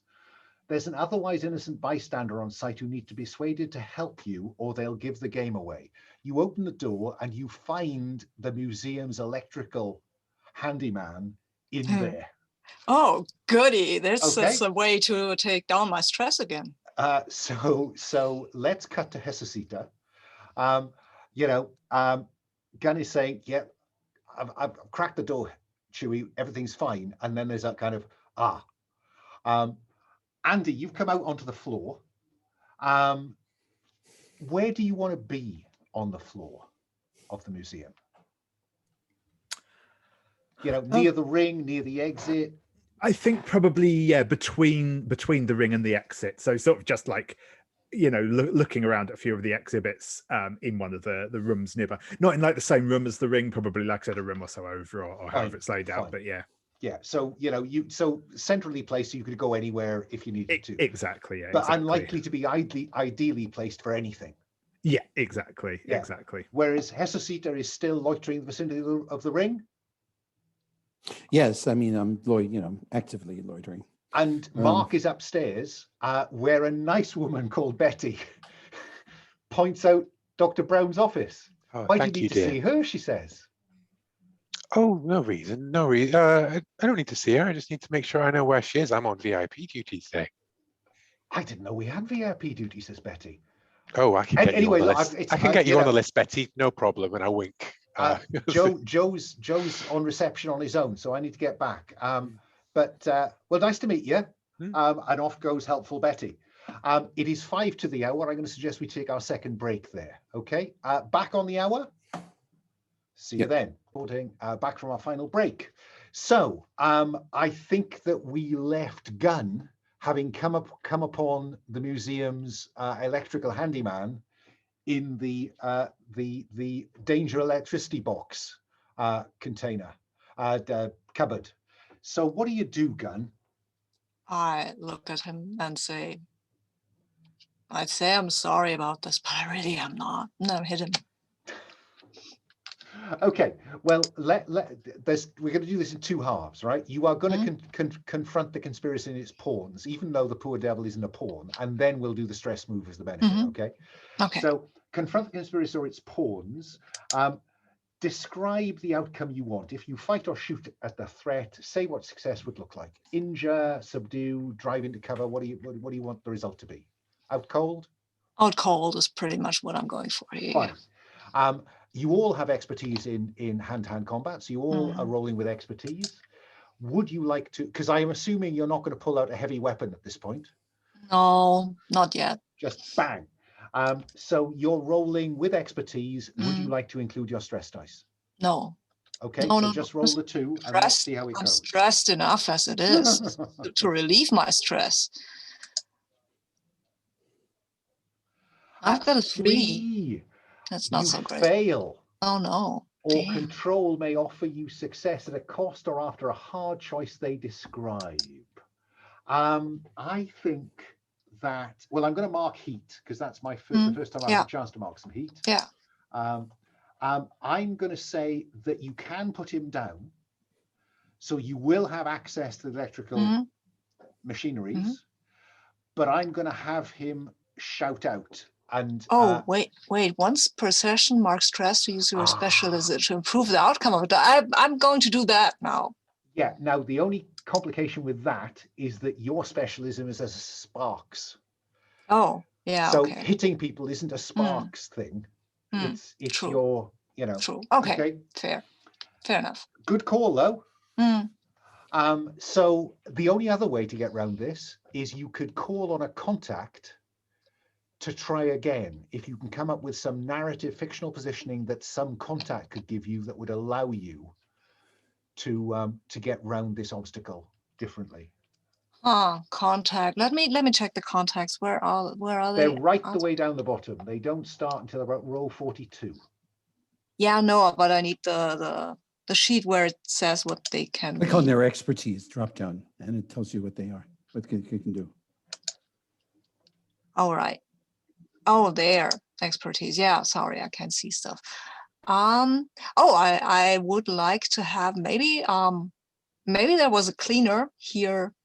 Okay, that's not precisely what a cleaner does, but different kind of cleaner. And left me some sort of stuff that I can use to put this guy down after a hard fight. Well, look, I tell you what. Why don't you go for muscle? Yeah, and just have somebody on call.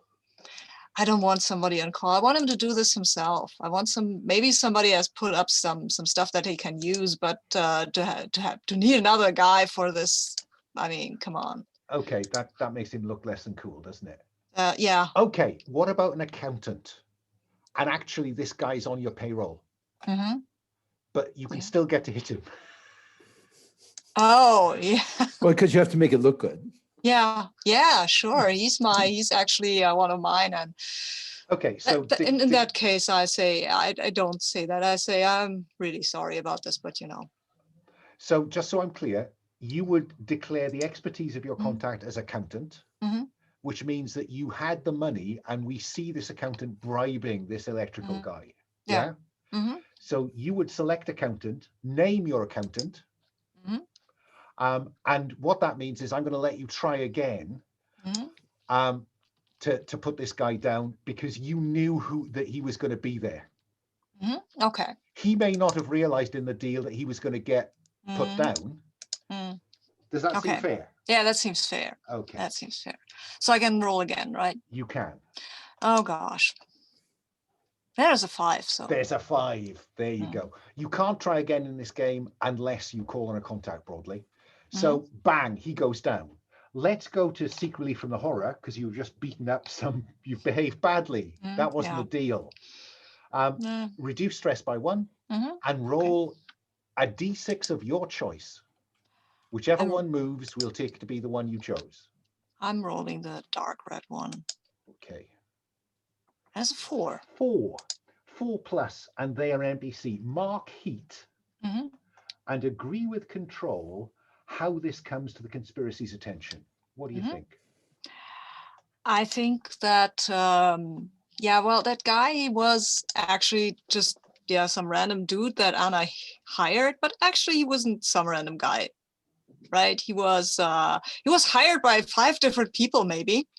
Okay, He's a guy who gets hired a lot, gets bribed a lot, and he saw me and he saw that I wasn't just some random person. fine. And you've left him alive, so he will be able to provide some information. Probably not, because I'm putting the bomb up here and he's Oh, unconscious. that's true. Oh, is it? This is a real explosive bomb, not just a smoke thing or anything. This is a proper bomb. This is a proper bomb. God, blimey! Right, you're blowing the bloody doors off. Okay. Well, So at least he's blowing the electrical system out. yeah, indeed. Yeah. Jesusita, this is getting more complicated than was anticipated. You've been hanging around there for a while now. How are you kind of trying to disperse any suspicion? Let's see.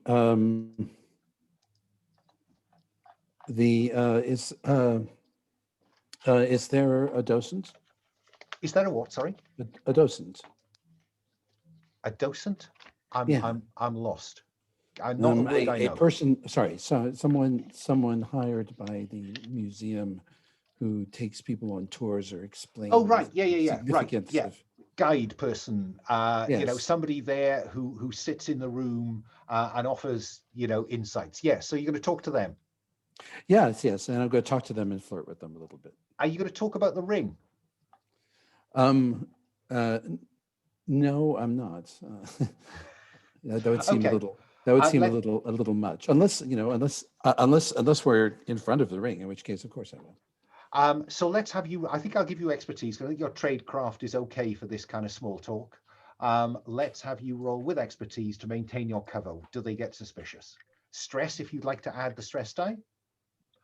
A 4, No, I didn't. Not a a problem. 4. Cover holds. The suspicion, because she was looking as though to say, why is that woman over there, that rather attractive woman, just staring, hanging around this bit? She's not moved through the. But you go over and explain. Fine. Andy, I know where you are. Mark, I know where you are. Gun. Do you set the bomb now? Yeah, finally get to do what I like. Set a bomb, walk And away. is it on a timer or is there a remote? No, it's a remote. Okay. So you set the bomb.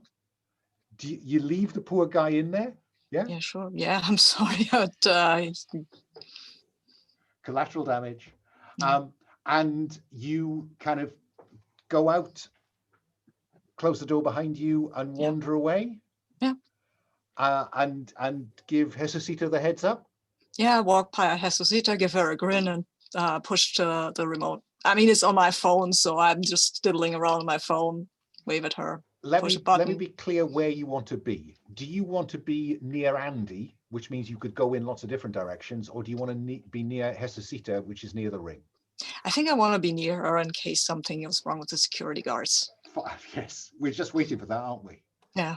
Okay. I will now mark off the effing civilian, because you've dealt with the effing civilian, and have you roll to have this bomb go off as planned. Now, look, you can plan for it to be big enough to blow out the electrics, Mhm. but That's the small plan, yeah. enough not to kill the guy in there.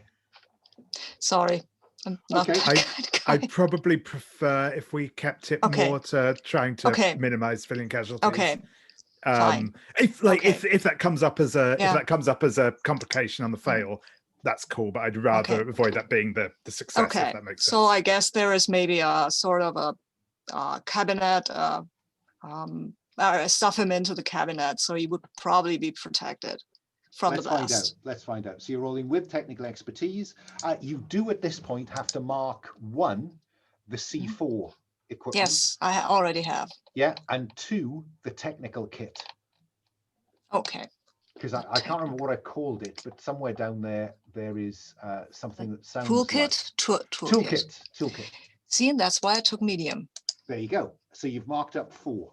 Yeah, brilliant. Yeah. Do you want to include the stress dice to improve the chance of success? Not really, no. But do I get equipment dice No, here? no. That's changed since the last time you played this game. Okay, okay. So 2 So, dice. What could 2 go wrong? dice. Oh, everything could go wrong, but I have my specialism is You here, do, so you do. this is definitely smart. So let's go. Oh, Oh wow, look at I've had that. 2 6s. See, that's what I can. That's where I'm really good at. If only 2 6s was worth more than 1. So on a 6, that's a brilliant success. Yeah. So you can tell me, this is rolling to do something else.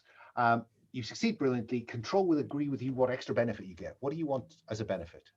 Like, do you want our electrical guy to, be in perfect health at the end of this? Well, not quite perfect. He's got a broken nose, but okay. So I took out. I know but if that's okay with you, I would like the benefit to be that all the electrical system. Fine. Goes Everything out. goes. Everything goes. Everything It goes. works absolutely perfectly. Yeah. So all the systems you want to go out, go out. If that's okay. Otherwise, No, that's if fine. you're That's fine. more comfortable with me choosing. And he ends up in hospital. That's Okay. fine. Mark intel because you rolled a 6. Ooh, But actually, nice. what you notice as that explosion goes off is that the security move towards the ring, not towards the explosion, i.e. to you and Hesesita. So would you roll for stress, please? Me. Yeah. Yeah. The joy of yeah, 6. Right. This joy of 6. Yeah, I'm rolling this green one. Oh, it's a 3, so I take another stress. Stress goes Yay. up by 1. Fine. So it goes. Hesesita, you're up. Okay. Pop the display with the quickest possible means. If Yeah. that's picking the lock or probably is what it is. Well, you tell me. Yeah, absolutely. There's a lock. It had electrical contacts. All the electrics have gone out. There's a kind of, bang, lights go down. It's daylight here, so it's not dark. No. But yeah, all the electrics have gone. But the switch and light will still take people a moment to. Indeed. Whereas, okay. Yes, I'm going to, unless it's a high security lock, I'm picking it. Go for it. So you're rolling with expertise. Would you like to, because you've got intrusion and you've got your breaking and entry kit, and would you like to include your stress dice to improve the chance of success? Yes. Oh, wow. 3. That's a fluff. This is embarrassing for Hesesita. It is, boy. Is that your area of expertise, though? It is. No, it's not. It's not your No, it is specialism. not. It Oh, is sorry. my No, it's not. specialism. Beg your pardon. No, it isn't. Sorry. No. The cost is that this is going to take longer than you thought, Hesosita, which gives security a chance to react as they pull compact submachine guns from under their coats. Right. Yeah? Mhm. Let me go first to Andy. You hear the bang. And as I say, you were hoping that security would start ushering people out, but it's the guides and reception staff who have hit the alarm button and are saying, "Please, ladies and gentlemen, please leave as quickly as you can," while security are heading towards Hesosita and Gunn. Yeah, sure thing. I think Andy is actually going to kind of leap into crowd control mode himself at this point. He's going to he's going to climb, you know, in proper voice. All right, ladies and gentlemen, try and keep calm. Proceed to the exit as quickly as possible. These follow the staff out. They'll show you the way, and he'll call over to the he'll sort of call out. I'm police. We'll get everything under control as quickly as possible, but we do need you out of this building as quickly as fast as we can. And is going to try and like shepherd people away from the stuff, but is also going to be kind of giving perhaps a bit of a he's pulling a authority. Warning to exactly, yeah, a bit of a warning absolutely. to the that's it, yeah. So let's have you roll to do something else, because I can't think of what else this covers.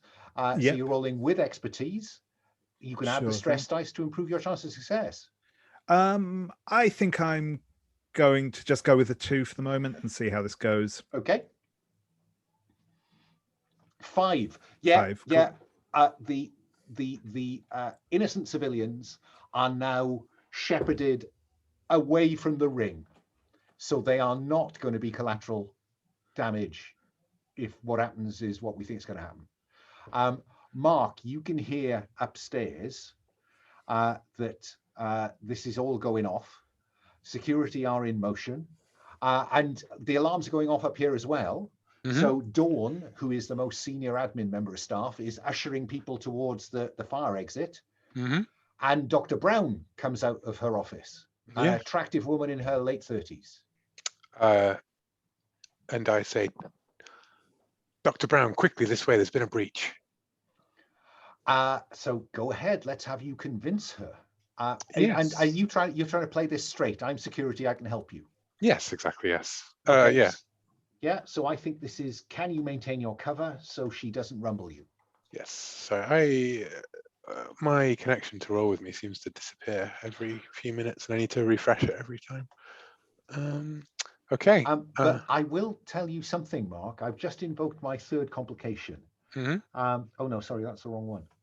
The complication I wanted was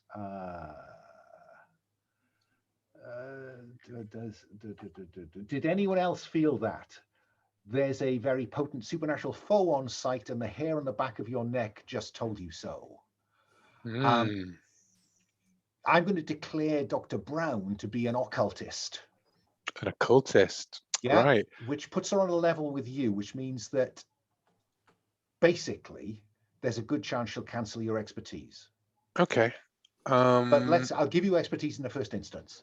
Okay, I get it. Yeah. I suppose. Yeah. And yes, I will roll. Stress dice in. Yep. Oh, gone with a 5. So on a Gone with 5, a 5. she appears to go along with it, Mm-hmm. but she is hanging back. It looks like she wants to be the last person off the floor, and she's saying things like, "Okay, everyone, out you go, out you go." Okay. Mm-hmm. Yeah. Gun. Incoming compact submachine gun fire. What do you do? Oh well, let's see what my gym bag holds here. What have you got left? Not a I've lot, got- actually. I mean, I could. Oh yeah, that's just one of the thingies. But there should be a gun in there, right? There's a Handgun. handgun. That's fine. That's fine. It's Okay. not great, but it's okay. I can So work with the select the handgun. handgun, mark off Yeah. the last of your gear slots, Yeah. and let's have you confront the conspiracy and its pawns. Again, Is yay. this about, putting them down, It's killing about, them or disabling uh, them or driving them away? I don't care. This is mainly about protecting Jesucita because So- we need that ring. You want to at But- least incapacitate them. Yeah. I mean, Okay. I don't want him to shoot me. That I should have led with that. I don't want him to shoot me. That's No. the first thing. No. So how do we see you minimizing the chance that they'll shoot you? I'll take some sort of cover, I guess. Fine. So down but behind the I- cabinet. Yeah, but I will start firing as well, Of so course. as to draw the fire away from. Okay. So you have expertise in handgun, in Yeah, small I arms. do. I do. You have you're not using a heavy weapon, so No. no benefit for that. So it's No. just a 2 dice unless you roll with a stress dice. No, I but- don't want to. But you are also going to use the risk dice, one of the red dice. So Okay. you roll 1 because they want to do you harm, the top one, Mhm. and top the one. second one because they outnumber you. Okay. Well, So you're rolling 2 dice and so are they. okay. Holy roll. Okay, they got a 6, I got a 4. Okay. Looking at your dice, 4 gives you success. So you Mhm. apply harm to one of them. If you like, you've applied stress to them. Okay. But because they rolled a 6, you are going to at risk of a harmful consequence. Okay. And what that means is you roll a d6 and hope for a high number. Let's go with the green one. Okay, I'm going with the green one. 3 is not a very high number. Okay. 1 to 3. The consequences are dire. Agree with the GM if it's mortal. Fill your stress track and crack. Bit early in the Okay. game for that. Mhm. It's bloody and you'll die without immediate medical treatment, or painful and you cannot use your expertise until you get medical treatment. I feel it's painful. Fine. So you'll find that the expertise is currently available. There's a drop down that says cannot be used or something like that. Found it? I did not find the. It's roll Is that this? Where it says expertise available, click that. roll. Ah, I 7. see. Yeah, I found it. Okay. Yeah, I found it. Thank you. Okay. So you've hit one of them.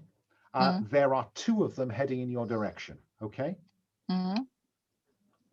And these are not goons. These are special ops contractors. Yeah, damn it. Jesucita, do you keep working on the lock, or do you worry about the assailants?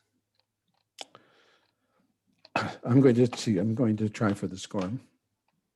Okay, let's have you keep going then. Try to intrude again. No,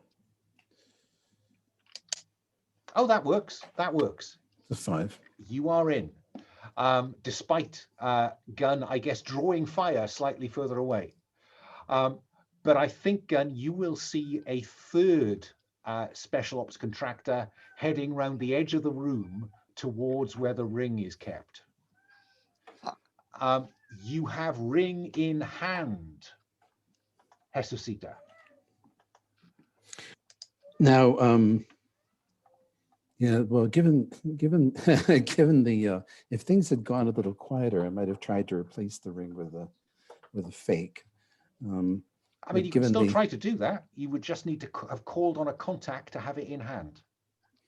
I think I'll do that because it's cool. Okay, yeah, it is cool. So, which of those which It's a- expertise is? It's there must be the equivalent. It's kind of like a cobbler, but Yeah, go for cobbler. Yeah, yeah, or Yeah, or forger. yeah, it's a that's fine. forger. Yeah. Um, So, give them a name. Mark stress to having invoked them, and you have a replacement ring. Yeah, which you are gonna Yeah. put. Where are we down- now? Where are we? We're in what town are we in? Manchester. Manchester. Manchester. Okay. Don't feel obliged to keep it Manchester. You'll have the same set of contacts wherever you go. Okay. Well, he's gone through then.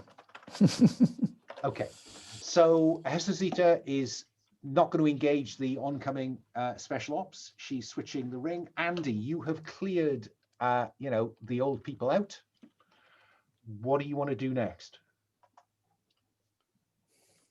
Yeah, I think at this point, assuming that, I think I'm gonna engage the security guards as well. I think at this point I was gonna see about waiting if I could do something a bit more subtle, but given the situation we're in, I think it's probably beyond that. So I think as sort of people are kind of dispersing from where he is, Andy is going to call out, armed police, drop your weapons, Yes. and draw his pistol out from under his coat, and yeah. Do you want to see if that do you want to try to use authority to distract them before you just blow them away? Yes, I will actually. I would Let's like do to that then. avoid not so much. I would like to avoid shooting these people. I would like to avoid being seen shooting people at the moment. Look, I'll be honest with you. These people are not going to put their guns down, Yeah, but it might mean that you could get a shot off before they go for you. exactly. Yeah. So let's have you roll to do something else with your authority expertise, because Sure you've done the course on this. Yep. Stress dice if you want it. Oh, I didn't, but and that's a 6. Oh wow! So Nice. what special benefit would you Mark like? Intel. Yes, Mark Intel Yep, as well. cool. But tell me what special benefit you would like. I think this is that sort of moment where I think probably like the two that had already properly fully engaged, they're professionals. They're probably not going to get that distracted. It might like catch them off guard, but they're probably not going to keep they're probably going to keep their eyes on the person who's actually shooting at them, put it that way. But I think maybe the third one that was moving around to flank is actually properly fully thrown, and there is probably that moment of hesitation where they actually lower their gun a bit because they aren't quite sure what's going on here, and if I am actually a police officer, then they probably don't want to. I'm going to give you a bigger benefit than that. I'm going to say that they actually they put their gun down thinking this is armed police, giving you 2 free shots at them before they realize, what the fuck am I doing? Yeah. Yeah. So he kind of looks at you, puts his gun down on a cabinet, and you can see the cogs are turning. Yeah. They may be professional, but they may not be that sharp. Yeah. So you can confront him with Sure. no risk to you. So you roll none of the risk dice. You just roll with expertise and the stress dice if you'd like it. Sure thing. Incapacitate or kill? Incapacitate probably. Because you've been on the course. Yep. Although actually, no, that's true. No, it will be kill probably because he's been on the course, and that's Center body mass. Exactly. Go for it. So yeah, that is. Oh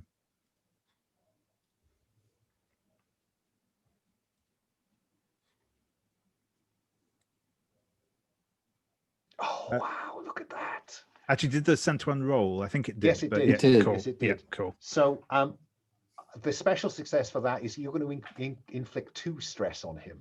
It will take 3 to put him down.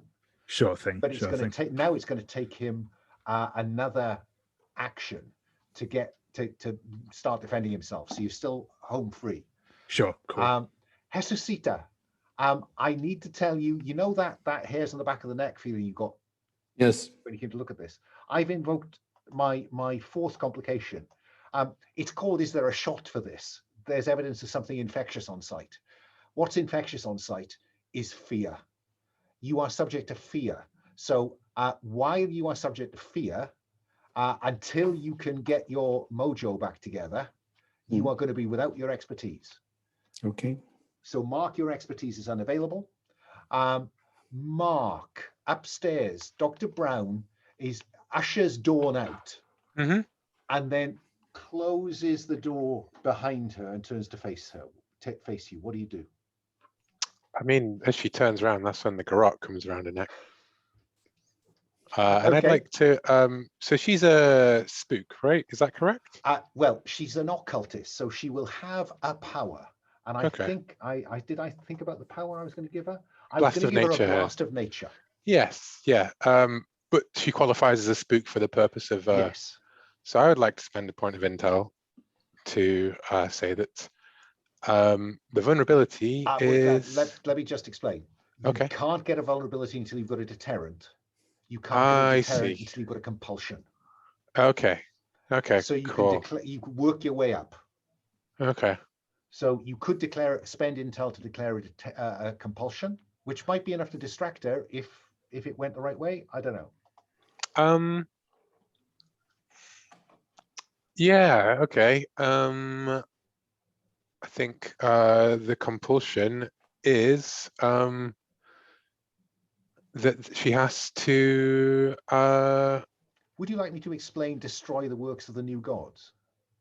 I imagine it's destroying Christian iconography and things like that, right? No, it's Okay. it's destroying technology. The Fae are pissed off that we worship technology more than we do them. Okay. Just put that on the Yeah. table. Yeah. I think though, because she's an occultist, right? So she's not a true Fae. She's like a human You could Fae. still declare that compulsion. Yes, yeah, but I think what I would like to do instead is obey, is honor a debt or obey a patron Fae. I want to basically like the compulsion is that she has to obey her masters, like word for word. I like completely, right? Yeah. So I think I'll express that as honor a debt, if that's But so how obey where does patron this Fae. debt come from? Oh well, what it You'll comes need- from, what it comes from is my the hacker that I have, that my contact Peter sends directly to her phone, saying follow, the security guard, and it has my name, they know my fake name, Jeff, on it, kind of thing. So what I'm doing is my contact is sending her a message purporting to be from the conspiracy, saying that this is the plan now. Get out with me. Don't waste intel on that. Oh yeah, okay, sure. Then I won't. That's not sufficiently supernatural. You're just using a contact to try and con her. Yeah, but I suppose I was going to lend it supernatural weight to say that she's terrified of doing anything else than mechanically make no difference okay. at all. It was mainly other than I could then declare a weakness of a deterrent next. You know what I mean? Yeah. So like I'd cross off like more and more, and I'd get a chance to define that it's the just occultist weakness is to be. It's just whether she's going to be a recurring character or not. Is all I'm saying to you. Oh, okay. So these types won't come up again? May not, and they may be unique. I see. Okay, then Once sure. you I'll get just into do the that. Fae, there will be some patterns. Okay, that makes sense. Yeah. Okay. Cool. Thank you. Sorry for all the time. That's clarified a lot. That's okay. Yeah. So just spend stress, declare your hacker, Mhm. and what that will do is to give you expertise to convince her. So you in effect gain persuasion expertise. Nice. Yeah. Otherwise, you'd have been bluffing her with nothing. Yeah. I don't think my security guard outfit is enough to convince her that I have the secret authority there. Nor do I. Include okay. He's with us. Yeah. I'm going to include my stress test because I really want this to succeed. Okay. Don't forget to take your stress for the contact. Yeah, I have done already. Yeah. That is a 6. Oh, yeah. She is yours to do with what you will, Mark. Which is, well, this way. Let's worry about that in a minute. Gun. They are still coming. You can see that Andy has distracted one of them, but you still have 2 using a couple of pillars as cover to fire at you. Okay. And I guess I've also already used up both my tech kit and my C4 for the explosion, right? Okay. Then I think we need to do a tactical retreat because Jesucita has the ring, hopefully, and I hope she does the sensible thing and runs out, oh, I'm a civilian or something like that. And then I will just try some cover fire to get myself out, because this hurts like a lot. Well, look, there is a move called Flee for Your Life. That is the way Yeah, that you right. leave this scene in Yeah. one, if it comes off. Yeah. And I'm prepared to give you expertise, Mhm. because I think you are using covering fire. Yeah, but I can't use expertise, so I don't care. Oh, It no. doesn't matter if I have it or not. So I So might use that's the one way to stress. go. I'll have Or- to use the stress die. Or you could ask Hesasita to make a run for it first, and then decide whether that's your best option if you want to be. I don't see my other option. I mean, play dead is probably not a good. If these are pros, they will shoot me in the head just to make sure, right? They might. So, They very well might. so no, I'm just hoping she's fast enough. She seems to move. I mean, she is moving, right? Yeah. And Yeah. So we're going to assume Okay. Hesasita's making a dash for it. So flee for your life, Gun. I'll flee for my life. That seems fine. You can use. No, you don't have expertise. Sorry. Yeah. But it says if it's another D6 of the foot chase and you have fieldcraft. But your expertise is unavailable. Yeah, currently, okay. isn't it? Okay. Okay. Fine. Because you've been shot. That's fine. I'm shot, I'm bleeding, I'm rolling a stress with this. So come on. Guys, be nice to me. Oh, look at Yeah, yes. it's a that. 6 and the stress is a 1, so it doesn't matter. You succeed brilliantly. Yeah. Mark intel. Mhm. You can tell me what the benefit is, but it is that realization the conspiracy was able to put real pros on site Mhm. at a provincial museum, for Christ's sake. Mhm. Yeah. Roll for stress. See how that goes. Oh yeah, I'm stressed. All right. Okay, stress goes up, but you Well, are away free and clear. What Yeah. do you want your benefit to be? I think my benefit should be that they are actually a bit leery about following me. Like Fine. they take a bit of more time than they need, and that may give Hesasita more of a chance to get away as well. Well, look, you could declare your benefit to be that Hesasita gets away. Yeah, then that's my Or benefit. has expertise. Yes, to get that would be away. great. Yeah, sure. I mean, Because that's I the don't benefit. think you've got the kind of expertise that is going to get you out of here in a hurry, Hesasita. So Nope. you now get to flee for your life with expertise that Gun has just generated for you. Oh, good. That's Stress if you want that's it. much better.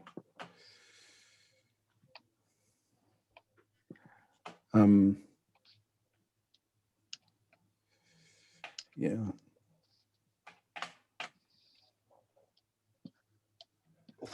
Look at these sixes. Don't forget to mark intel on a 6, folks. And Hesasita, you are away. I don't know what benefit I can offer you. I know. Well, either one of two things. Either it takes them a while to figure out that the thing's been Yes. stolen. Obvious. They won't know the ring has gone until somebody discovers it. They assume that they foiled it. They reacted in enough time Yes. to foil it. Now that's fine. That's brilliant. But it is that realization that this ring is that important. Would you roll for stress, please? No, of course.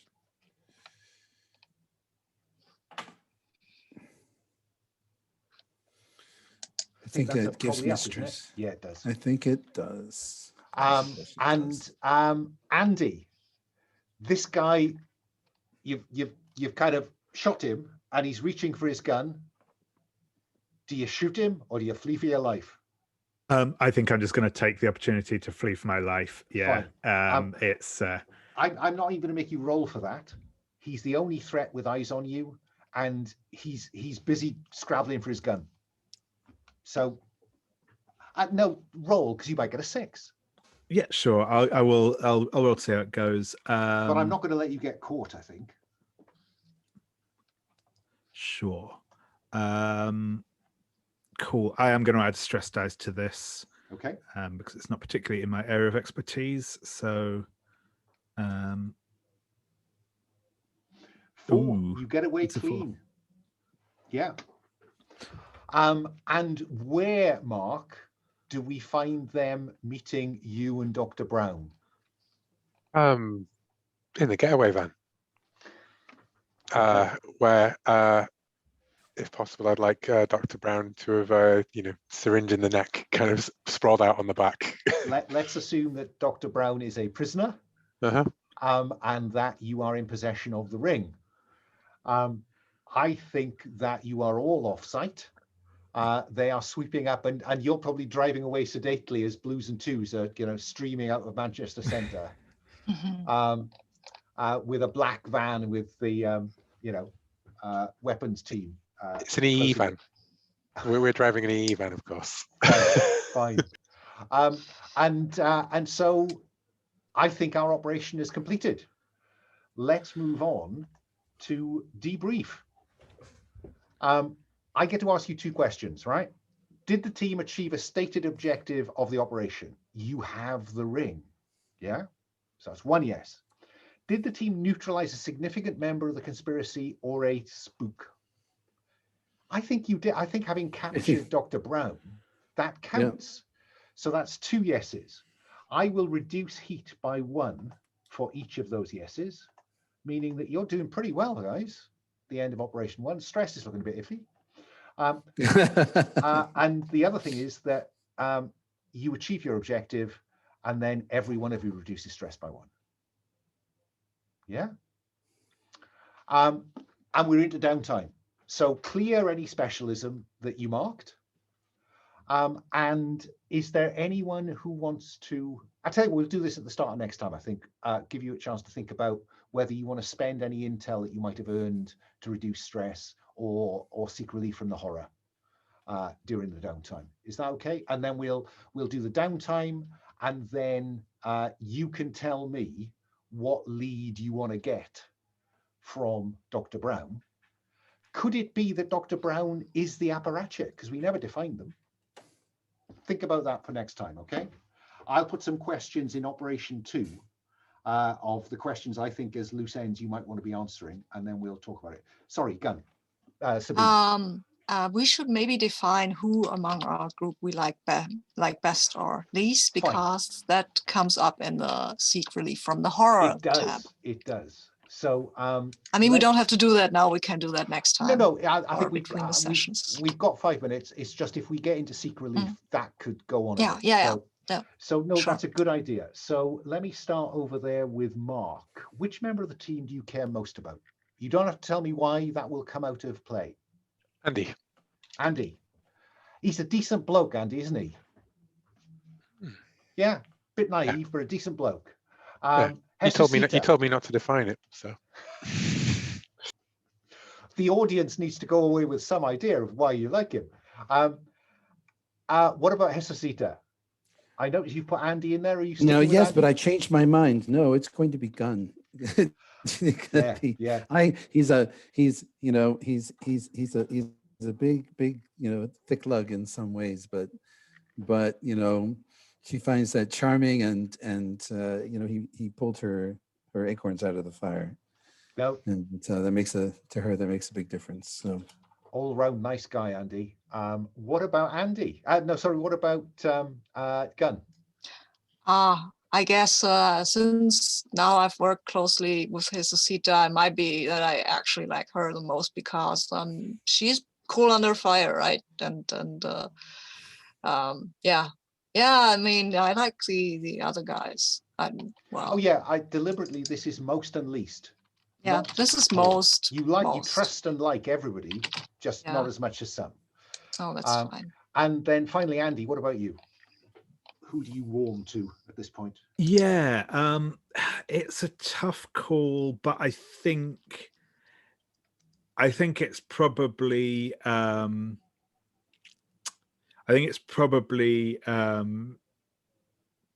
Hesosita, because I guess the broad strokes things, Andy views her as kind of like a fellow professional. Yeah. Rather than either, dangerous explosives person or very, very, very, very shady one-time assassin. Yeah, that makes a lot of sense for policemen, doesn't it? Let's go back round to Mark and say, which member of the team do you care least about?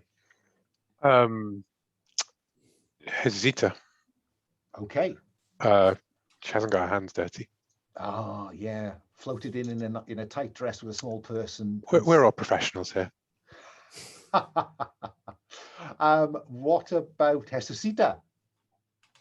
Oh, well, right back to Mark. Yeah, yeah. Clearly, he's a brute. He's a very efficient, useful brute. He's a brute. And what about Gun? It's gonna be Mark because I know the type. Ah, yeah. I know yeah. the type. He'll shoot you in the back if he thinks it's a good idea. Oh, yeah, sociopath. I noticed is cropped up in the chat. Okay. Yes. And finally, Andy. I mean, this just feels like ganging up now, but it is. It's obviously Mark. He is a criminal. I mean, okay, we're now technically all criminals if you're going to go into the like strict legal definition of the thing, but yeah. I am a bad criminal. Yeah. 100%. Yeah. He's a very bad man doing a very good thing. Yeah. Now, the only bit of homework I might set you is that if you look at Secretly from the Horror, those are the two people you can begin to have recollections about your previous work with, right? Because you have worked together or you encountered one another professionally in the past. So, and there are some prompts there that you might want to use to build out the story. I just see across this series more and more muck coming out about, how it all went horribly wrong with Mark. But that's all part of the fun. Well, for the rest of us anyway. Okay. Would it be possible to just do a quick stars and wishes? Fine. Let me go back to the front of the character keeper and start with Will. Any stars?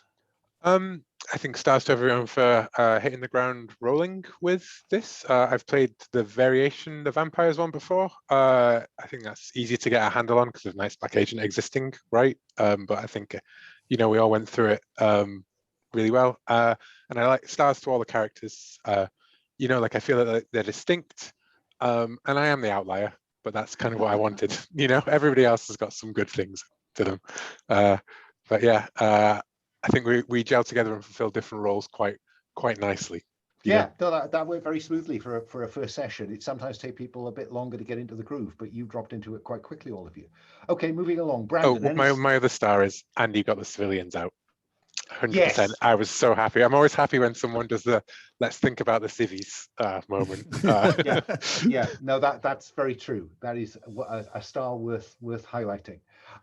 Let's go along to Brandon. Any stars? Yes, no, I love all the characters, in particular appreciate Gunners shooting it out with inadequate means against heavily armed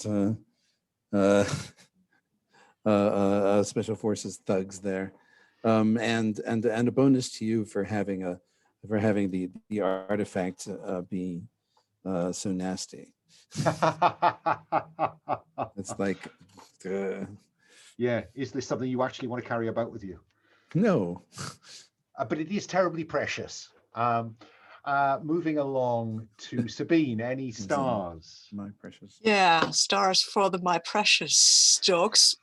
Also stars for all the characters. That was really nice. And stars to you, David, for stopping me from going totally whatever the word is, lethal on this poor guy. I mean, that was a good catch. Yeah, that was cool. And yeah, I love the characters. I'm really curious to see where this will go, because I don't have a feeling for the group yet, but that's a wish. We're at stars now, so I'm a star. And yeah. Thank you for that. And finally, David. Yeah, just to sort of echo a couple of things that have been said already, mostly I think, but yeah, it was really good to, and I think that's both a star to players, but also to the way you've set it up, Alan. But yeah, for the set up really nicely to sort of get started and get moving with the game, rather than I mean, as anyone who knows played with knows, I enjoy a good proper session zero, but it's also cool to be able to do that on the fly, which I think this did well.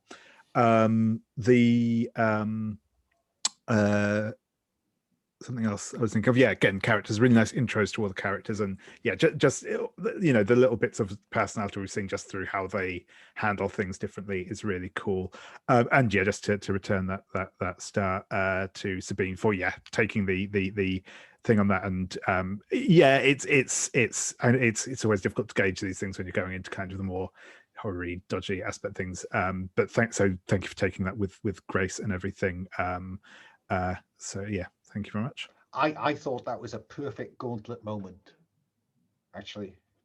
You know, play culture, spot on. Yeah, my stars, it was that interaction, because I didn't spot it. I was glad you did.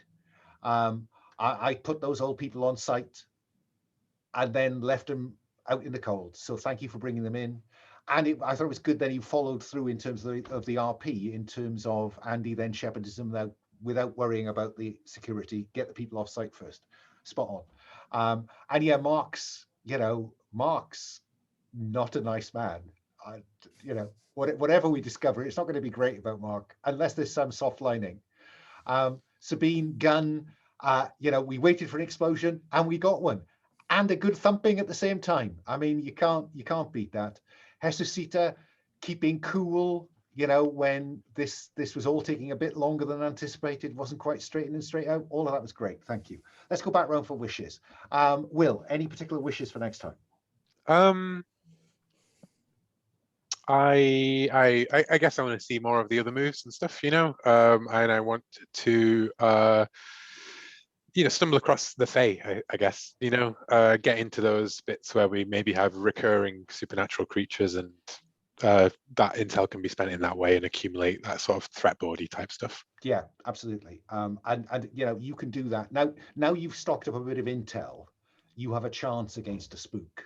Yeah, to have something to use against them. My only other wish would be I definitely want to see some more of the backstories between our different characters, and Andy Lamb in particular, the detective. Far be it for me to suggest that you might want to look at Seek Solace in Comradeship when you come to Seek Relief from the Horror, but that would give you a chance to declare. I can't imagine anything more horrifying than having someone seek solace with Mark, frankly. But yeah. I mean, it could just be flashbacks to recollections of their meeting with Mark. You know, it doesn't have to be that difficult conversation unless you want it to be. Brandon, any wishes for next time? Just seeing a little bit of the big picture. You know, we did this is a lovely action sequence, and you know, now I want to you know, to have something where we get where the audience gets a sense of the enormity of the thing that we're dealing with. You know, perhaps the third party who was looking for this ring starts to put out its sniffers, and we start to see how big this thing is, or something like that. Fine. I think, you know, if you begin to ask me the questions or declare the detail, I'm very happy for you to use your investigative scenes next time to do some of that around the next operation, whatever it might be. So spot on. Sabine, particular wishes? I thought of a wish, forgot it again, as usual. No, I would like to see these guys interact a little bit more, to get more of a feeling of how they work as a group, how they fill their different slots, and what each other feels about the other guys or the other people. So that again, I would advise some solace sought in comradeship. I will do that with Mark, because I have a perfect memory, but it's in the chat already. I'll forget it until next week, but maybe we'll remind it, so remember it. Sorry. And David, any wishes? I think mostly stuff that's already been said. Yeah, looking forward at seeing the big picture stuff and the how the conspiracy unspools, and also the really small stuff with the like interactions between characters. And obviously everything in between, but yeah, I think those are the two like specific, like it's those two kind of big elements, seeing like the big macro stuff and also the much smaller, more intimate stuff as well. I'll see what I can do about that. Okay, folks. Gunn has told me to relay the wish that he wants more explosions. So more explosions, big picture, individual interaction, one session. Okay. One will do one's best, but it will come down to you framing some scenes, folks. Okay. Okay, I'm going to stop the recording. So wave bye-bye to the internet.